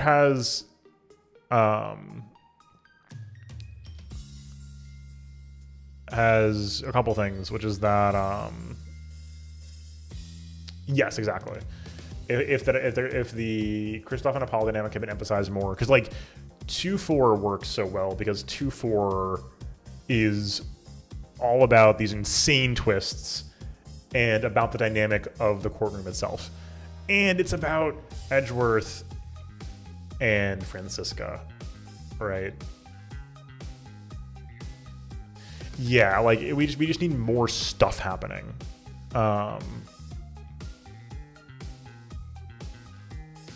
In 4-4, but, like, the 4-4 structure slaps very hard. And for what it's worth, on the question of was Apollo emphasized too much over Phoenix, I don't think there's really like, there's no winning there, basically. If you don't include enough Phoenix, people get pissed because it's not an Ace Attorney game anymore. If you're going to include him at all, at least, right? Which I'm assuming you want to include him at all because it's Phoenix, right? He's the boy. But so I think that's part of the problem. You got to have him around. You don't want to do an MGS2 where you just say, hey, here's Phoenix. Just kidding. It's Apollo, actually. It's Apollo's game, so you want to have him be the leader. I think the biggest problem is he didn't get enough, like, character. Phoenix, like, reacts harder to things. And he's more judgmental, which is, like, not a good character trait necessarily, but it makes him more of a fleshed out character than Apollo feels. Phoenix has very direct stakes from case 1. I think the biggest thing, he's very intimately involved in all of these cases. Apollo is not until the last second, and they don't capitalize enough on it. Like, if we had brought out some of this other Lamaror plot earlier, or hit it harder instead of leaving it as a nice little, like, did you realize this teaser? That would probably make Apollo feel more here. But, like, from 1-2, Nick is, like, in it, right? Like, his mentor's been killed. This is personal. He has to figure out how to help Maya, because that's now his adoptive sister, basically. It's all very personal in Ace Attorney. And then Edgeworth becomes personal right away, right? Like, he's burdened with these feelings. Exactly. Even when it's about Larry Butts. And having it be personal doesn't mean stuff, but it means that isn't inherently better. but it means we're getting more direct investment and more direct character work from Nick faster than we got from Apollo. You know what I mean? And that's like the hardest part. Apollo is a more effective like player surrogate, I think, because he's not there. But I don't know if it needed the family. I more or less respect, except I don't respect it because like Trucy. I more or less respect not doing like I really admire the game for leaning this hard into the sort of adoptive and found family here. I think that's really important thematically in the series, is that like the people you choose to be with are your family, and you know your bloodline doesn't matter. I think that's really important thematically, and I do respect this game for doing it. I think it stretches my believability that Lamroar wouldn't try to at least make contact with Trucy. You know what I mean? Like that in particular just like is just bugging me, because I'm just like, dude, she's not an adult. Apollo never knew his mom, and he's an adult. Like he's a lawyer. Like that contact can be a thing that needs more setup. That's fine. Trucy's 15. She's got a new adoptive father, but like as of 7 years ago. But like, come on, I don't know. That one's like she knew her mom. If you know, she was only 5, so she was young, but like she knew her mom. You know what I mean? So, yeah, but yeah. So that said, though, I don't think we need the reunion. I think this is more important. Having Phoenix and Apollo and Trucy like reaffirm that like, yeah, we are kind of a family now. That's huge. I think that's such an important and powerful thematic ending for this game, and I really, really, really like that. I just don't like how like it just kind of ends. Like this case kind of ends. You know what I mean? Because like after like the insane twists and turns of the Mason system and all this other like, oh my god, these revelations, this case just sort of ends. I think the biggest issue is like one of the biggest revelations we got is who Apollo's mom is, and that didn't matter at all to this case, except for the juror reveal, right? So that's my problem. I think where the writing, no, that's fair, and that's where I think the writing misses a little bit. Is that like we don't get. That's good to hear. And hey, that's great. I'm excited for that, because that means that they're figuring that this was not like a permanent like mistake that they, because you know it's again, this is not it's not like the game bad. This game was really solid.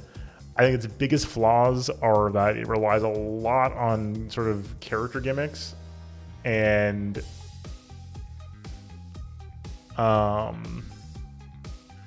yeah. And that does not do it a lot of favors. It's really funny otherwise, but I don't know who Athena is. Yeah, in a vacuum, right? And we can massage, this is a series, we can massage these themes and we can make this game make more sense in context, right? But just playing this game by itself, I think the issue is that yeah, we're missing some of the heat on the end of the conclusion here. I think like, you know, part of it is just sort of that. I think in part, you know, having Klavier up against Kristoff helps to sort of reaffirm this core theme of like, you know, sort of choosing your family. I think that's really important. For sure though, Faye, for sure. I totally agree. It's like a Yu-Gi-Oh protagonist. Like you got to give this guy spiky hair because that's what you do now. But like, you know. So I think Emma was underutilized. I think that's a mistake. I think no Gumshoe's kind of a mistake. Like she's clearly Gumshoe 2 here, but like that doesn't really work for me. If she didn't have the Snaku gimmick so aggressively, I think she could have worked. Having a jaded Emma, and I think one thing that would have helped is having Emma come around in this final case somehow and get a spark, even if she doesn't like change her character, having her get a spark of sort of believing in something again. Like her being very jaded, I think works well as a sort of counterpoint to her place in one DLC. I think that works for her. And sort of emphasizing the dark age of the law, emphasizing the 7 years has not been kind to really anybody from the prior game that we've met so far, at least. Maybe Maya's doing great. We don't know. I'm assuming we're going to see Maya again. We'll find out. But yeah, so I think we're missing some of those like very bombastic kind of really nice ties. I think that's part of the problem for me. I think the other thing is too, if we're gonna do the 3-4 move, which we did here, 3-4 worked, or 3-5, whatever it was, worked so well because they spent the whole game on it. And we kind of did here in retrospect, right? The problem is, though, we don't get, because the whole thrust is the reveal of Kristoff, we don't get the sort of build that we get in 3, is it 3-4 or 3-5? Remember.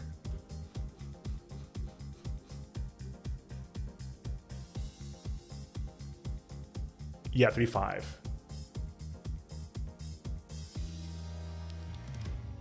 I think is the problem, because like we hear about, because 3-1 is, yeah, 3-1 being the flashback is so important for setting the game up. And obviously, in retrospect,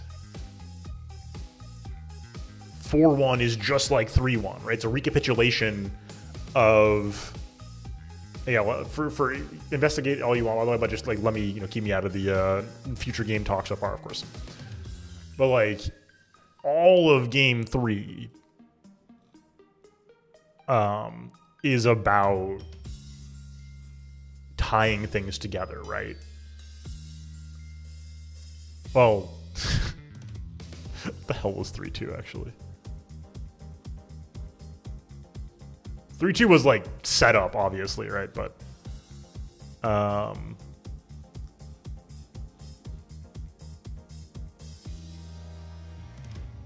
god, no, it's not. I'm sorry, not the whole game.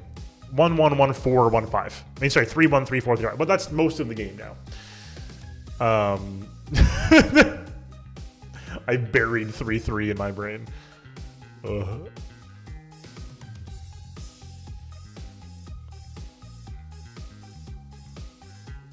But yeah, that leaves us with 3 of the 5 cases in that game being directly related to the core of the thing. Obviously here, the game was very, very often about the core players, right? Like, the fact of the matter is, in retrospect, cases 4-1, 4-2, sorry, cases 4-1, 4-3, and 4-4 are all about case 4, or the setup for 4-4, right? So it's mirroring 3, but because we don't know it at the time, there's no build. And the build of 4, this mystery, and the like, what the hell's going on with Godot, and all this like undercurrent in game 3, I think is what makes game 3 so good.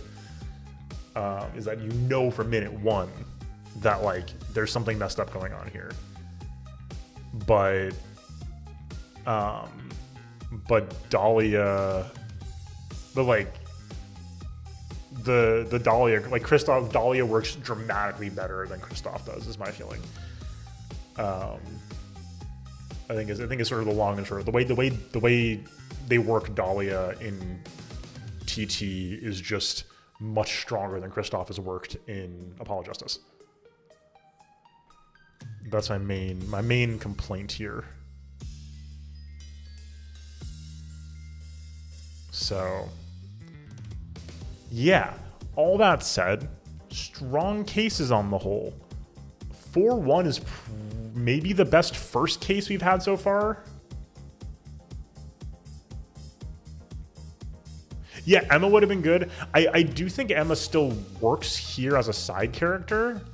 Like, if you put Emma more in like a sort of like, I don't want to say a like opposing rival, but yeah, I think she would have worked great as a protagonist, of course. Totally agree. I think I'm trying to say is like, I think she does fit here if you work her more, though. No, I think that's totally fair. Yeah, like there is a good setup for her in 1.5, 1 DLC.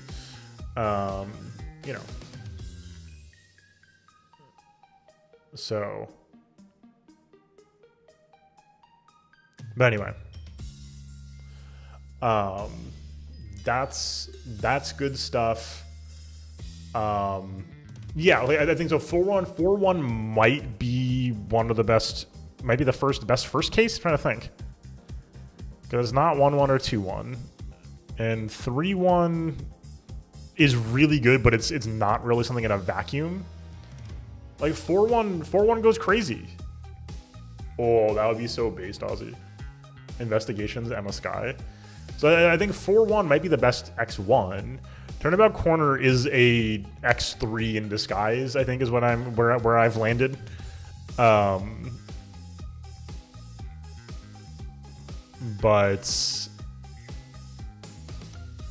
I think that's what's happened here. There were some good twists, but like 4-2 was a little like straining, I think. A little straining.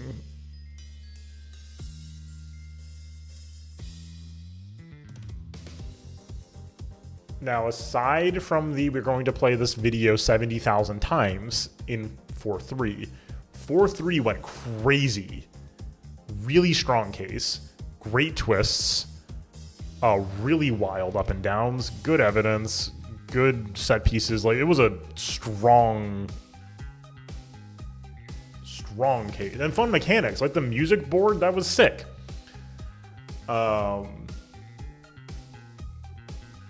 So like 4-3, I think, works really well. Just for, it has some weak points. I think it's one of the stronger dash 3s though. Yeah, it might be the best dash 3 because the competition is not exactly fierce, right? Turnout Samurai is mid. Turnout Big Top, we don't talk about. Recipe for Turnabout, we don't talk about. That leaves us with one to compete with, and I think this is better than Turnabout Samurai. You know, accepting the sort of dealing with the footage, and the Trilogy sort of fixed that issue for the most part. So, I mean, that leaves us with like a game that had like probably like 4-1 and 4-3 are probably the best of their case number in the series so far. That's pretty good. That's pretty good. And the issue is like holistically, this game doesn't hit as hard. I think that's the problem for me. Is that like it is a game that like the Phoenix Wright games, the first 3, are greater than the sum of their parts. They like everything just like crashes together in this like amazing like crescendo in the last moments of each of these games, especially in 3-5.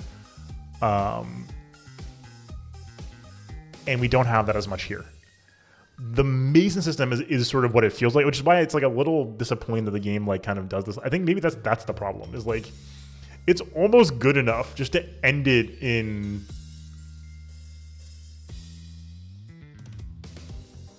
wait, which one was that, Ozzy?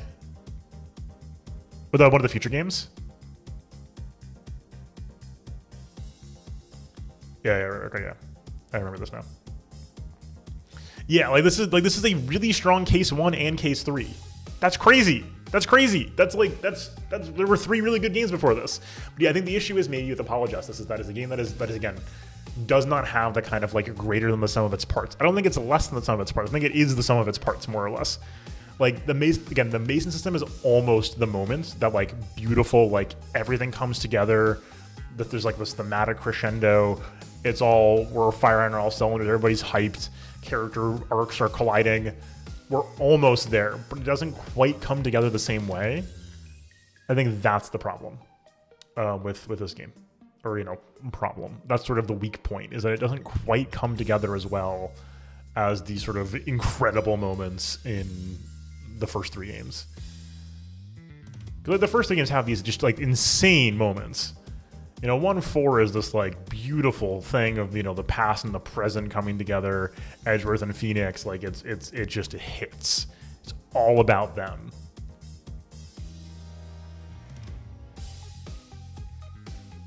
Uh, 1-4 has too much Butts and Lotta in it, perhaps. But 1-4 I think is quite good. 2-4 just goes completely crazy. Probably the best set pieces in the series so far. 2-4 is just like a completely, like an absolute thrill ride, front to back. and just an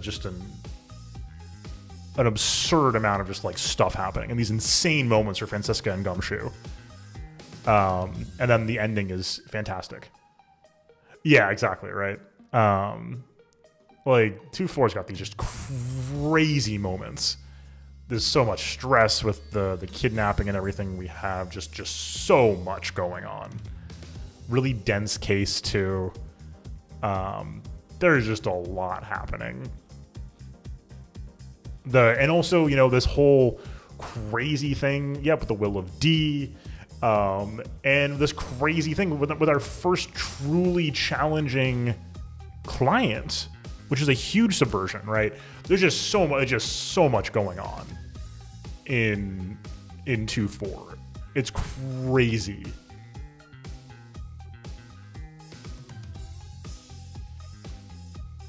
So, you know, love 2-4. 1-4 I think is really good too. 3-5 is of course like sort of, because 3-5 is the end of a trilogy, right? Like if you pull that off, it's going to be the best thing in the trilogy. Like it's really hard to beat the thing that the trilogy was building to, and they nailed it. They completely nailed it. 3-5 is insane, right? 3-5 goes crazy. So we should have just done a tier list. In retrospect, yeah. Although if we're gonna compare it to Star Wars, we'd want it to be the what's it called? Empire Strikes Back. Ideally, 2-4 is the Empire. Sure. I say this just as somebody who doesn't like, you know, RPG is good, but I don't you know. I think 3-5 is like very transcendent. I think like it very much like puts all the pieces together, and it's crazy they pulled it off. Very, very impressive.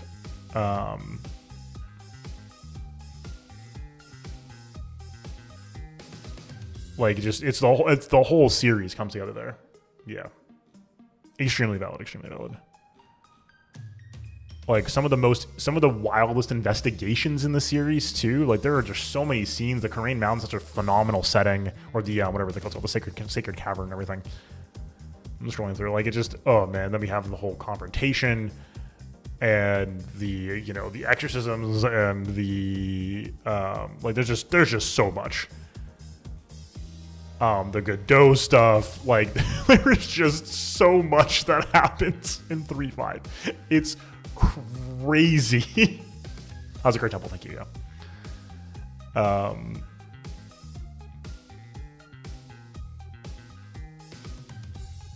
Yes, it is absolutely crazy.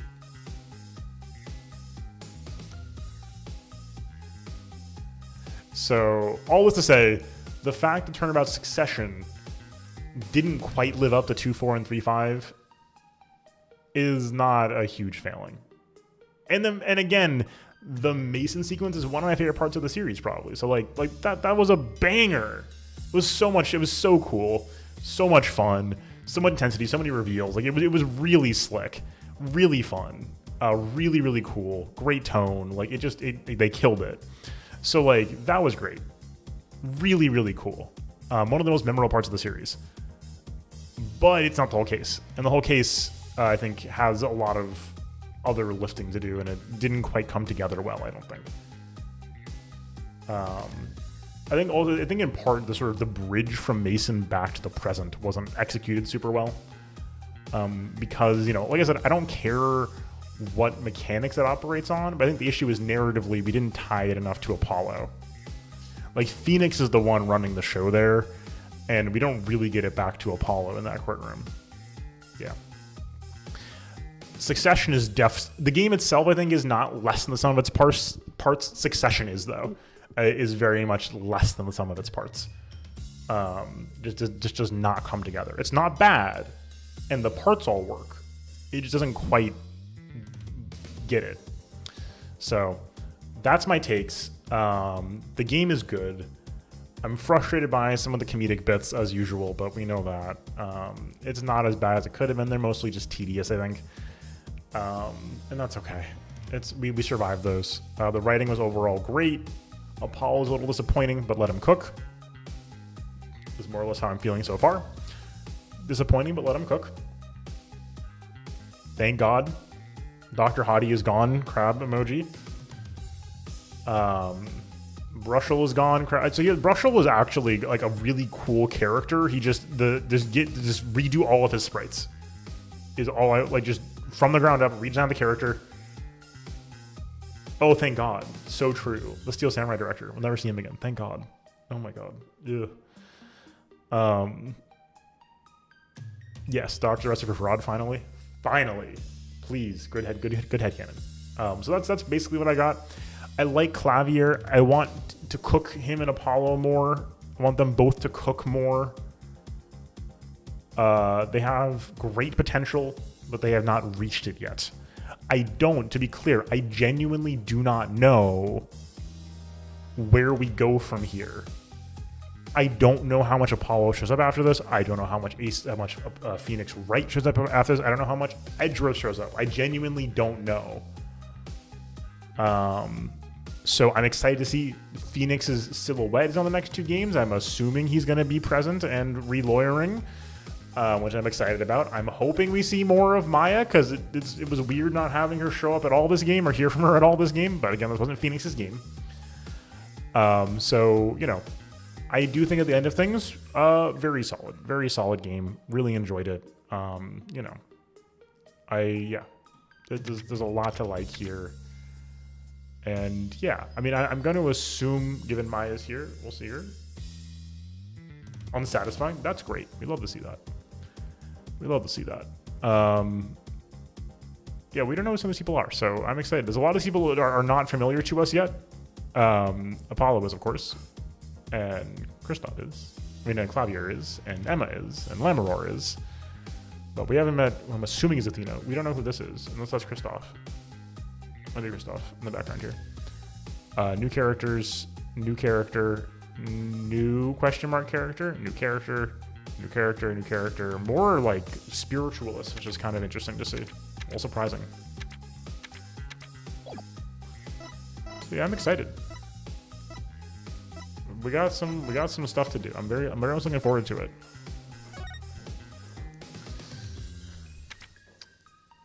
You get good expressions though, Mr. Apollo. I do like that about him. Ooh, alternate looks. Yeah, I mean, these. Oh my God, it's just like, it's killing me how just like, you know, early 2010 shonen these are. Which, like, that's the point, obviously. I'm just like, oh boy, if you told me this is from like a 6 out of 10 anime series named, you know, like Demon Attorney, that no one ever watched, I'd believe you. But it was like a really good time to watch it. Yeah, I'd believe you. Trucy, love it. Great, perfect, beautiful, great designs. They seem to have gotten this from like the drop. They were like, yeah, this is what Trucy looks like. We know what she looks like. Oh, this is an interesting hair change here. This is great. Mr. Hat. Mr. Hat's fantastic. We love Mr. Hat. Well, this is, ooh, under Mr. Hat was more of a thing sometimes. Interesting. They really had that idea. Oh, this one goes crazy. Which one? This one with the twin tails, or which one? Or these? This is very Persona, actually. Oh, use that for versus Layton. Wow. These things go crazy. Okay, word. Kristoff, Gavin. Aizen, is that you? Did they just like nail Cloud? Okay, here we go. Yeah, they kind of just. Oh, we had such a glow up from these. Shout out Clavier. Oh, oh no, oh. What's up, Hunter? Oh no. Oh no. Oh, we dodged so many bullets with Clavier. This might have worked. Emma! Shady Smith. Oh god. Oh, I gotta say, it's a damn shame to look at that one scene of Guy without his hat on, because he looked so respectable. Right. Kataki's. There was something here. I don't know if they got there. There was something. Oh, Wesley Stickler. Shout out Lamaror. Oh, wait, I forgot about Machi. How did I forget Machi? Darien was a lot, but Roman Latus, one of the most incredible names in the series, surely. Yes, I'm excited to make the jump to 3D. Very much looking forward to it. I am gonna miss the sprites. I like the sprites a lot, but I do want to see what they do with 3D. They like the 3D in this game already, so I'm excited to see what happens. I don't think I'm gonna like it better than the sprites. But I'm excited to see what happens, because the sprites are so good. They're so crunchy, at least in the older games especially. But yeah, I'm excited. I mean, like, there's a lot of, like, it gives them a lot of options production wise, and if they take those options, that's a lot of good to be gained. Yeah, that's important. So 3D area, like, aesthetically might prefer the sprites, but if they start, really going in on animations, I'm going to be very happy, because that like, doing a lot of expressive animations in 2D is very expensive, like time and energy and, thus budget wise, right? So like, if they can flex more in 3D, I'm all for it. Oh, I wish we had gotten more of Vera, because Vera's great. Loved Vera. She was awesome. Huh. So there is. This is wild. We could have had it all, folks. Also, just like this guy without the like bizarre blue 5 o'clock shadow and bright cheek thing.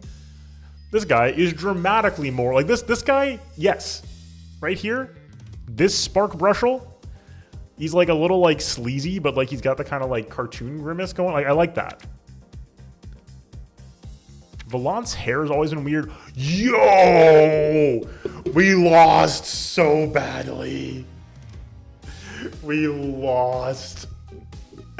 We lost. What we could have had. Oh my god. The Denzel Crocker, that's true. Oh no, this is peak. No. Oh, that would have been so good.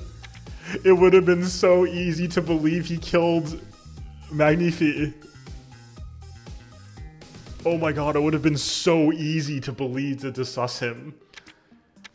Oh my god, this is so great. We never seen that as hat. Zach being extremely bald would be amazing. Magnifi, they kind of nailed it in one, I think. And yeah, Thalasso Lamaror works. Shout out Winston. This dude's been hanging on. I love that he was determined. This dude is bald as hell, and we're just figuring out how he's coping. Is incredible. Shout out the judge.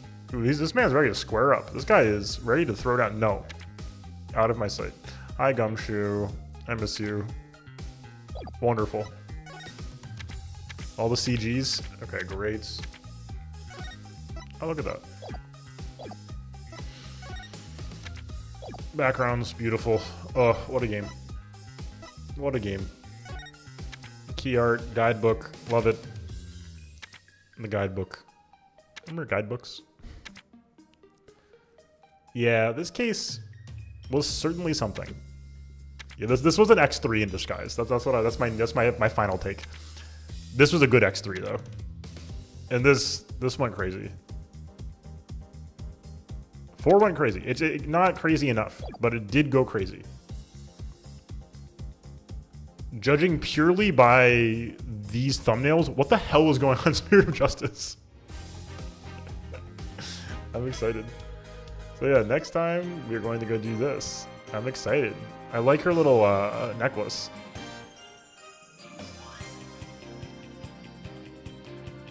Phoenix is gearing up. Oh yeah, bad ending shows you that. Definitely, I almost forgot. Sobo doesn't have takes to satisfy the takes desires out there. I'm watching the opening animation. Hold on. Athena Sykes, Courtroom Revolution. This is if Apollo has like a like his like I don't even know what's going on here. If Apollo becomes Chuny, I'm going to lose my goddamn mind. I have to emphasize that right now. That is maybe the single best move they could have thought of. I can't think of something better than that. Like the jacket on the shoulders and the eye patch, if that's actually, oh, please. Let's try this actually.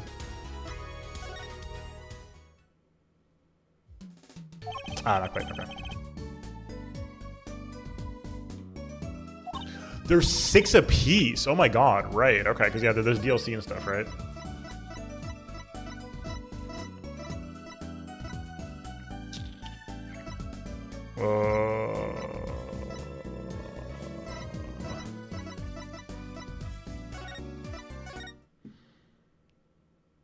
Six aces apiece.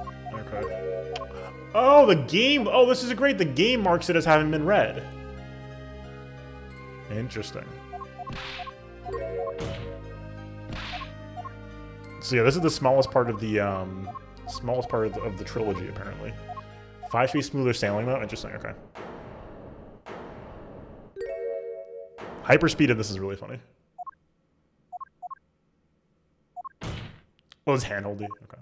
Well, L to some degree, but I do like a good. See, here's the problem is, I really enjoy a good like tortured logic, but the problem is it's really, really frustrating when you miss on a technicality. I know it's a law game. Technicalities are, you know, part and parcel. But the noun-verb problem kills me, though. Where you're like, when like, I have figured it out and I'm feeling satisfied because narratively I've like sorted the problem out. As long as the thriller elements in 5 are strong, I'm happy. The game mechanics themselves don't, like, I care about the aha moments. The challenge doesn't always work, though, because it's often challenging for the wrong reasons, I think.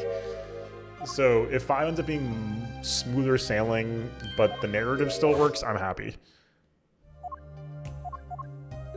That's my main hope, is that that'll still, you know, be a worthwhile experience.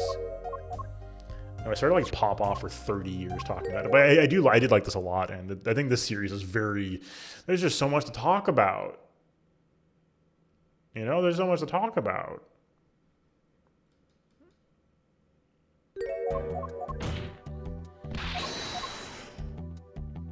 Gotcha. Okay. Objection!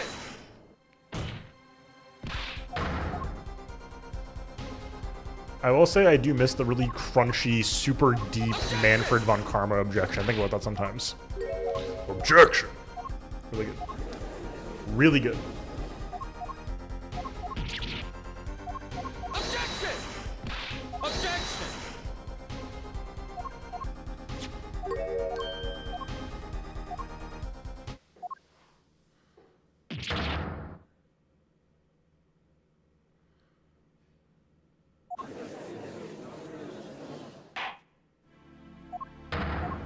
Discord title, triple asterisk font mode objection. So true. Yes, exactly.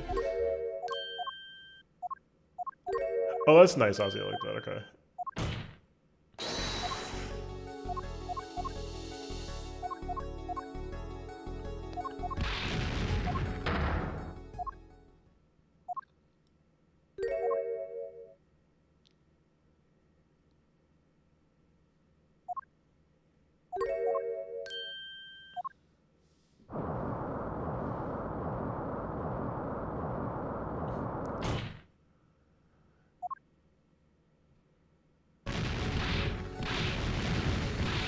Yes, great.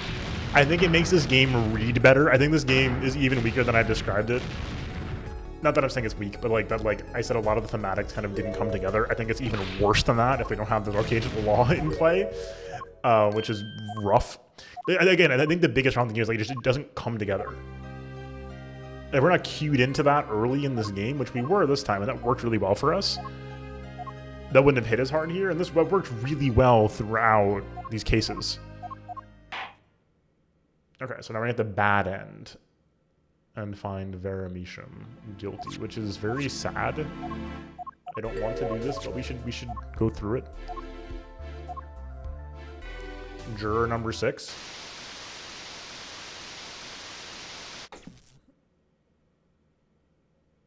Also, like, Phoenix, like, stacked the jury. Is that legal?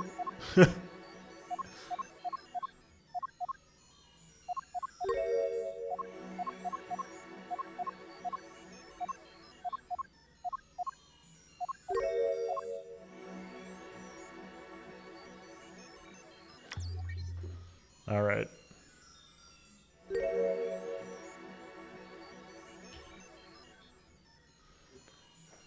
Oh, I don't want to do this, but we have to, for the content. It's for the content, just the content.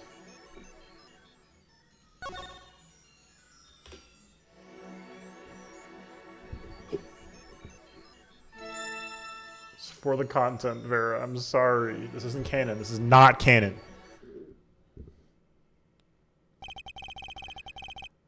And so a verdict was reached on October 9th, 2:14 p.m. The first verdict under the jury system. A hung jury. The final verdict would have to wait for the following day. Oh, interesting. Oh, and the courtroom, it was like a digital filter, like a camera view. Interesting. That's cool. But fate had different plans. That night, defendant Vera Measham's condition worsened. She died in her hospital bed. Her verdict was postponed for eternity. Oh, that's sad. Oh, this makes me sad. No, now I'm sad. Why are we what? Oh, that was it? That was the whole ending? That was just a bunch of stupid walk cycles. Nah, I mean, it's fine. It's a formality. Who's gonna click guilty on Vera, right? We didn't reach out to the truth. But yeah. Cool. Love it. Love it, love it, love it. Good gaming, folks. Thank you all for being here. This was a banger. One other missed opportunity. Trucy's powers, like, they get talked about early and then not again. It would be nice to get more of that. Hopefully we do in the coming games. I don't know if we get more Trucy. I hope we do, because she's great. I don't know if the universe can handle Trucy and Maya being on screen at the same time. If they are, that's going to be peak, I think. That will be peak. So I'm looking forward to that, hopefully. We'll see. Maybe Trucy goes to magic school.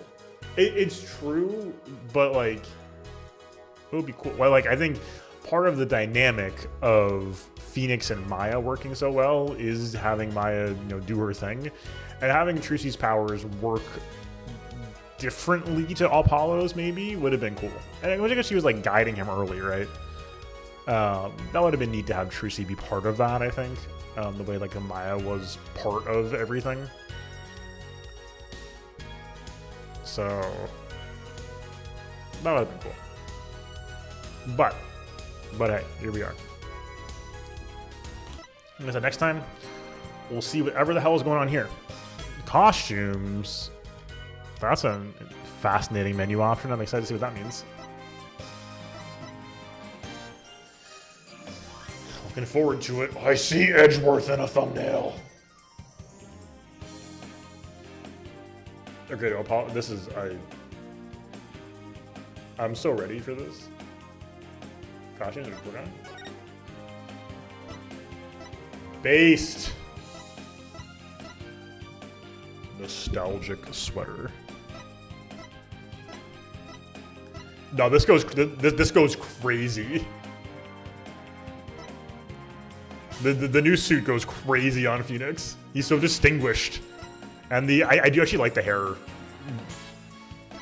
Yeah, these look good. Apollo, this is great. We do like the street clothes. We'll keep the defaults on for now. I do like the street clothes on Apollo though. Yeah, Athena's default looks pretty good too, I think.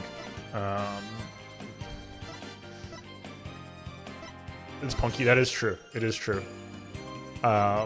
Nostalgic sweater is hilarious. I can't believe they did this. Yeah, I'm looking forward to seeing it. There's a bomb. I like that. Apollo pre-tunification. I'm excited. I don't know what's going on here. Do I want to know? Probably not.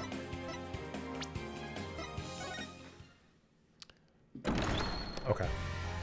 Well, folks, that'll be it for now. So on the VOD, recorded VOD, thank you so much for being here. If you made it this far and this goes up on the VOD channel, speaking of your question earlier, Faye, they will go up. I got very lost in the sauce the last couple weeks. We'll get back on that grind. So stay tuned for VODs from the original series. Otherwise, thanks for being here. If you made it this far in this video, that means you really liked watching this. So thank you so much for being here. If you're watching live, of course, thank you 500x for being here live and making it all the way through all of this. Oh my god. Thank you for being here, everybody. If you enjoyed this, make sure you consider subscribing to make sure you can find more content from me, and come by the stream live Sunday through Thursday, 7 p.m. Eastern on both Twitch, twitch.tv/SL_TV, and YouTube, links down below. Links to all of the other videos and stuff all around here, playlist links down below and stuff like that. You know the drill. Channel is the place to be for YouTube stuff, of course, and the Discord is the best place to be for all of the updates everywhere all the time. I post elsewhere too, of course. Stay tuned for updates on that, but that's the place to be. Hopefully we'll see you for more. This is not the end. You know, normally I get very emo at the end of playthroughs, but this is not the end. We're just waiting for game 5 and 6, and then we also have the great Ace Attorney Chronicles. You can technically play Investigations. Probably we'll figure that out. Maybe they'll do a remake. We'll find out. 1 and 2 package Edgeworth Investigations, please. Re-release. New games maybe in the future. This is not over. This is not over. We'll see you soon. See you for more. Thanks for being here, folks. Until next time, enjoy yourselves. Get some rest. Peace. All right. I don't know if the VOD goes up or not, right? But in case it does. And for those of you here again, thank you so much for being here live. It's an absolute. This is why I do this. I would not be doing this live if I did not want to talk to people live. So thank you for being here live, making this special for both myself and hopefully for you as well. Because I'm here to do my thing, and that thing involves talking to all of you and hearing the wonderful things from you all. So thank you for being here. I'm Essel. I don't know when we're starting Game 5. We will start it in the not-too-distant future, so if you're watching this now, thank you for your patience. If you want to see it sooner than later, let me know, because we can try to work it in sooner than later. Right now, our big product is Persona 3, and that's a long boy, so we're going to be playing that for a bit. We have until June to do basically P3 and maybe tackling Rebirth as far as big, chunky games we really want to play.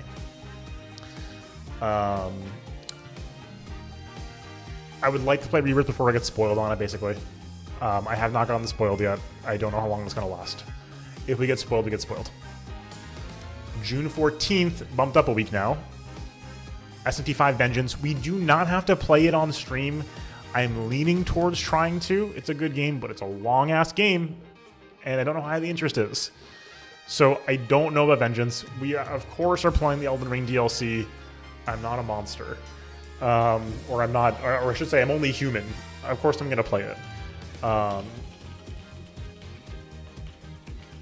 And of course, the most important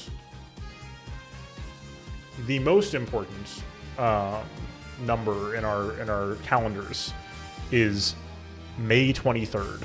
TTYD remake is so important. Oh, Rebirth is clocking in at 90 average hours.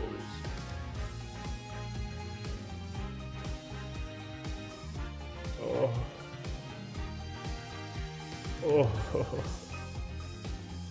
Well, then we'll play a good game called Paper Mario: The Thousand Year Door after playing bad games like those, and that'll be a lovely week.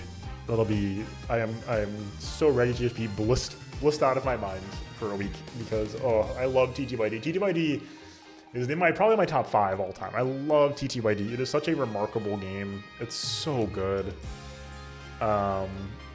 50 mini games. We're not playing them. We'll try them, but yeah. The good news is I have high resistance to like doing all of the side content in open world RPGs that are not live services. If you're a live service, I'm doomed, but if you're not a live service, I have very high resistance.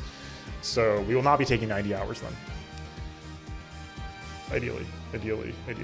But yeah, I'm so excited for T2ID. You have no idea. So if you don't like T2ID, I'm sorry, but we're playing it. It's very good. You should watch it. It's really, really good. It's a game that, you know, my brother Zacharias and I have played many times over the years, and it is oh so wonderful. And the remake looks like it is going to be doing it justice and then some. So I'm very eager to play that. But yeah, aside from that, that's our upcoming forecast of like big stuff we know we're playing. And extremely fair. The good news is, this is the game everybody's played before, so it's not one people are going to hopefully be avoiding the stream for out of spoilers. Yeah, that's a lot.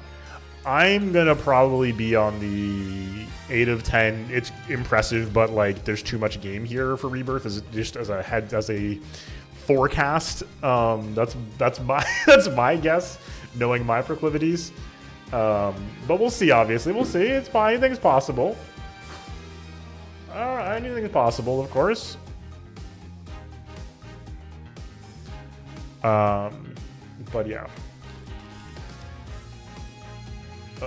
Rebirth. Let's see. Yeah. I'm seeing on how long to beat. I'm seeing 42.5 main story, 78 main and extra, 127 completionist. That sounds reasonable. That sounds very reasonable. Like if we can get in like the 40 to 60 range, like that's a lot of gaming, obviously, but like we can do that. But yeah, I'm not here for it. Increasingly, like I don't know, I'm not here for it. Give me a controlled open world, or just don't give me an open world, please. I'm tired. There's too much game. You know what's a good game? Balatro. You know what open world there is in Balatro? That's a joke, obviously. But you know, that's what I'm saying. I'm not saying open world is like inherently bad. I'm just. The hard part is there's only so much time to play games, and you can play a lot of games in the time it takes to do one big open world game. And that open world better be real good if I'm gonna be playing that instead of several other games, right? That's what I'm trying to get at. It is also true of games that are just really, really long. But the games that are really, really long but not open world tend to justify their length through narrative. Like, I have no doubt Baldur's Gate 3 is a hell of a time. I've heard nothing but good things about it. It's very long. Like Persona games, we like those, in part because they're long.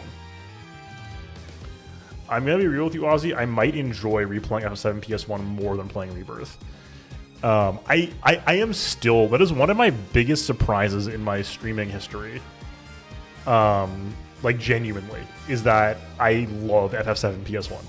Like I am stunned by this.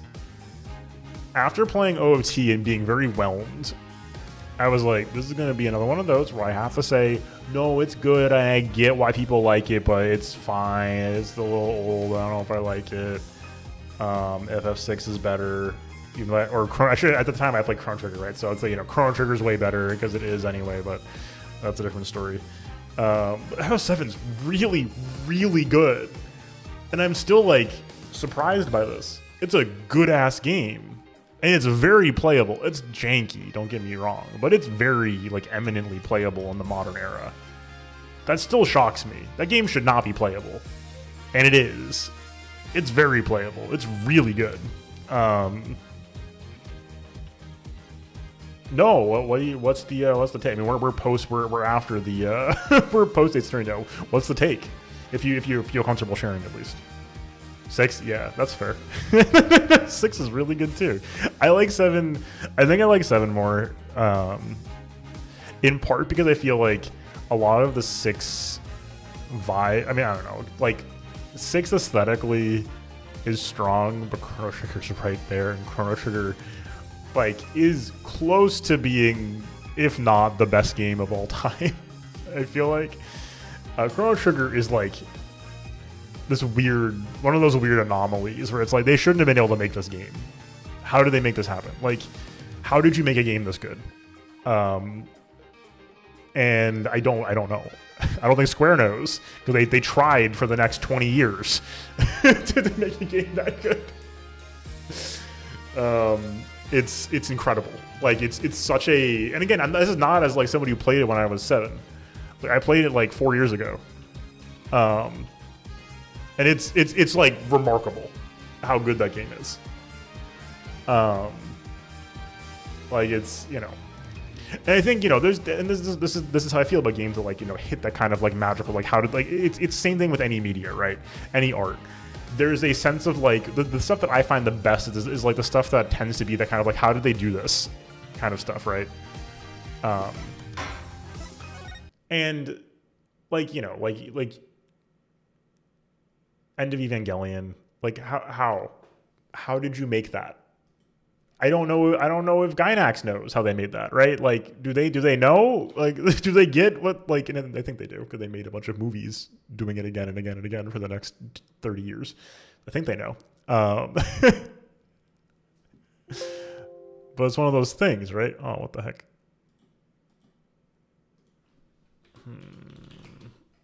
My music player crashed. I was trying to play music.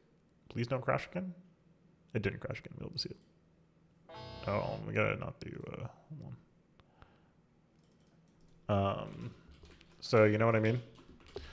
So I don't know. I don't think anybody else gets that feeling with things that they rate very, very highly. That sense that oh,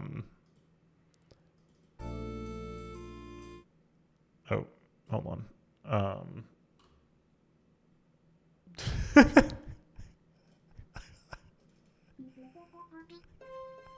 What being Shinji does to an MF.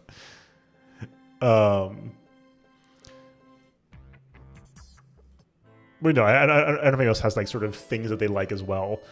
Like even something like more modern. I'll be very clear. I'm not putting Bocchi the Rock on the same level as End of Eva. Okay, I'll be very clear about that. But as far as recent things, I think feel a kind of special. Like how do they pull this off? Bocchi itself is good. It's fine. It's very cute. The adaptation of the anime is inexplicable to me. How did they make this? How did they take this like very cute 7 out of 10 slice of life music, girls doing cute things series, which is cute. It's good. That's not a bad thing. There's plenty of those, and I like them. But how did you turn that into the show? How did you do that? What happened at A1? Was it A1 or Cloverworks? Whatever, it's the same thing. But what happened? You know what I mean? Like it's that type of thing that I'm always fascinated by. Like how did you do this? Majora's Mask. How did you make this game? Like I watch a lot of Zelda randomizers, right? Watching Majora's Mask, a game cobbled together out of OOTs, extremely valid. Yes, that's very funny. That's very funny. I'm excited to see how this goes. But yes, I am planning to watch them. So yes, no spoilers, please. But I'm excited to see what goes on. But yeah, like Majora's Mask. Like this is a game that was cobbled together in like 13 months out of OOT's assets. What the hell? How?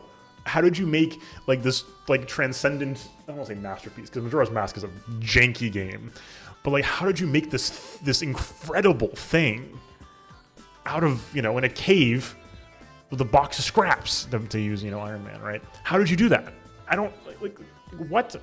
Right, exactly. How, like there's no explaining it. Like, so this is the stuff that's like, you know, this sort of lightning in a bottle I find fascinating. It's not always that. Some of the best stuff ever is like this perfectly engineered, like they killed it, right? Like this like beautiful, like everything came together perfectly. And it's like, what are you supposed to say about this? They made an incredible game. They spent, you know, X amount of time and people, and they made just something so wonderful. That's also great. But I think stuff that's often the most interesting is stuff where just like this sort of like very singular, like how did this come to be? That I find fascinating. Chrono Trigger is less of that, because like Chrono Trigger is very much like this sort of like yeah, no, totally fair. No. Like, I'm not saying like everybody should think Majora's Mask is the best, but like it's very much one of those like deeply inexplicable, like what the hell things. I think it's, you know, the most interesting Zelda game that I've played so far. But, you know, like kind of like, you know, in some ways, not Tears of the Kingdom as a whole, because I didn't even finish this game. But like Tears of the Kingdom's mechanics, what happened? How did you do that? That's crazy. That's really crazy. So, you know, there's a lot of stuff out there that I think is very, yeah. Like, you know, and you know, it's in movies, of course, like this very much like, what, huh? Like, one thing that came to mind briefly was just like, not as a whole necessarily, but in terms of just like set and costume design, how did the Lord of the Rings movies get made? That's crazy. Like where everybody's like, oh, 3D, that was like almost all practical effects. How did Peter Jackson and the company do that? Like, what'd you guys do? That's crazy. So, you know, that's the kind of stuff that I love. And, you know, in some ways, like the end of the first trilogy of Ace Attorney is like that. It took 3 games to do that. It's like they took 3 games to like bring all this together, and they did it. That's crazy. Metal Gear Solid 4. Kojima pulled it off. Like, as messy and weird as that game is, like Kojima actually managed to pull it all together and then stick the ending. That is the most absurd thing about Metal Gear Solid 4. The thing that I will never let go about that game. The reason why I still love it so much, despite it being such a mess, is like, there is no way on this planet that game should have a good ending. And it has a fantastic ending. Especially before the credits. Like the credit sequence is insane. Or the movie post-credits thing, right? Whatever that is. Also great. But the last sequence, how did they pull that? Like there's no, they have no. That shouldn't have been able to happen. He cooked so hard.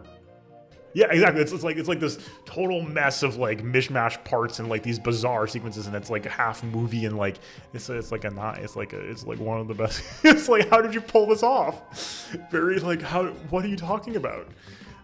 It works sort of in spite of itself. It's incredible. So I love that. And yeah, like for me, that's often the stuff that I see what happened here. Yes, it hits so hard. The scene in the graveyard goes crazy. And there's no reason they should be able to pull it off. Like, it's completely, like, if you read the wiki summary, it seems like just, like, there's no way this should work. And it works. And that's why I love it. And this is why I care about 2 and 4 personally more than 3. Even though 3 is arguably better executed, I like 2 and 4 more because they're insane. What the heck? Like, there's no reason these games should work, and they do, and they work really well. Kingdom Hearts 2, Critical, is another great example, I think, of this type of, like, that I literally think it was like an accident. Like, I like playing games before and after it. Like, Birth by Sleep is good. Kingdom Hearts 1 is good. I have to assume it was an accident that Critical came together the way it did. I just have to assume it did. Because, yeah. Hey, I'm having a good time. Thank you. I genuinely noted, because that's the type of stuff I'm trying to inject into videos and scripting. So that's the goal. The goal is to get more of this. Yes, I 100% Hydra, 100%. Like, there's no reason this should work. Yeah, Kingdom Hearts 2, again, that's another one that's just like lightning in a bottle. Like, I don't even think the team knew what they were doing. Because, like, Kingdom Hearts 2 Critical is such a, like, sublime gameplay experience on top of a game that is already, like, a really good time. It shouldn't work that well, and it does. Yes, Alan Wake, I'm excited because Alan Wake, like, I felt the same about Control. Control went crazy. Control had some weak points, I think. You know, it's a little too AAA for my taste. It's a little too polished, but, Control went crazy. And similarly, you know, it's not, you know, quite that, like, rare air, but Control and Prey both were really, like, I love a good, like, sci-fi thriller with some fun mechanics, and those both killed it. So very happy to play. I'm excited to play Alan Wake 2 for sure. But yeah, it's always fun when you get to some of the good stuff. Hollow Knight's something that comes to mind, right? For this type of, like, what? And this is not as inexplicable when you look at how long it's taken to make Silksong, right? I don't know how long Hollow Knight took to make. It's not that inexplicable compared to some of these other things. Where it's like, what the hell? But Hollow Knight is kind of a what the hell kind of game. It just keeps going. And the thing that's absurd about Hollow Knight is that it doesn't drag for me, at least. For me, at least. Like, it never dragged. Oh yeah, that's true. That's true. Yeah. So a lot of these, like, you know, they just made a game, and sometimes you make a game that's really good and you're not even sure why. That's okay. I think that's I think the fun part is, like, as a creator, because, like, you know, I've done fiction writing, I've done game development, visual novel type stuff, right? That does suck. That sucks massively. Ugh. Like, as like from the creator side, you don't know. You're just making stuff, and that's okay. It's okay not to have it be perfect. You're trying something really good, but it's only in the looking back on it can you see sort of the decisions that were good or bad, because you don't know what those decisions are when you're making them all the time. You don't even consciously make all those decisions, right? Sometimes you do, but, like, saying I think this might work, you might not have the sort of perfect, like, understanding of what makes it work at the time. Looking back on stuff and, you know, taking that critical lens, I think, is really important. And so, you know, sometimes it hits. Sometimes it hits. So yeah, if you do like me rambling about stuff, my goal is to make some videos with that in the near future. So again, stay tuned. Again, I've been saying that for a while. Thank you for your patience. We're getting there. I do have some ideas for some, at least, shorts as a starting point. My goal is to do other stuff too. Shorts will be more of a promotional material, I think, more than the thing itself, because that's what they're good for. Yeah, so we'll do some shorts though, and then go from there. Basically, I have some ideas. I think will be good ideas, but just gotta keep ironing out this video production process. So one day we'll get there though. Thank you for the patience, folks. Hopefully you enjoy your weekends. Hopefully I will see you back on Sunday for more P3R. A5 will be forthcoming. I don't know if it'll be next week because I am going to another convention next weekend.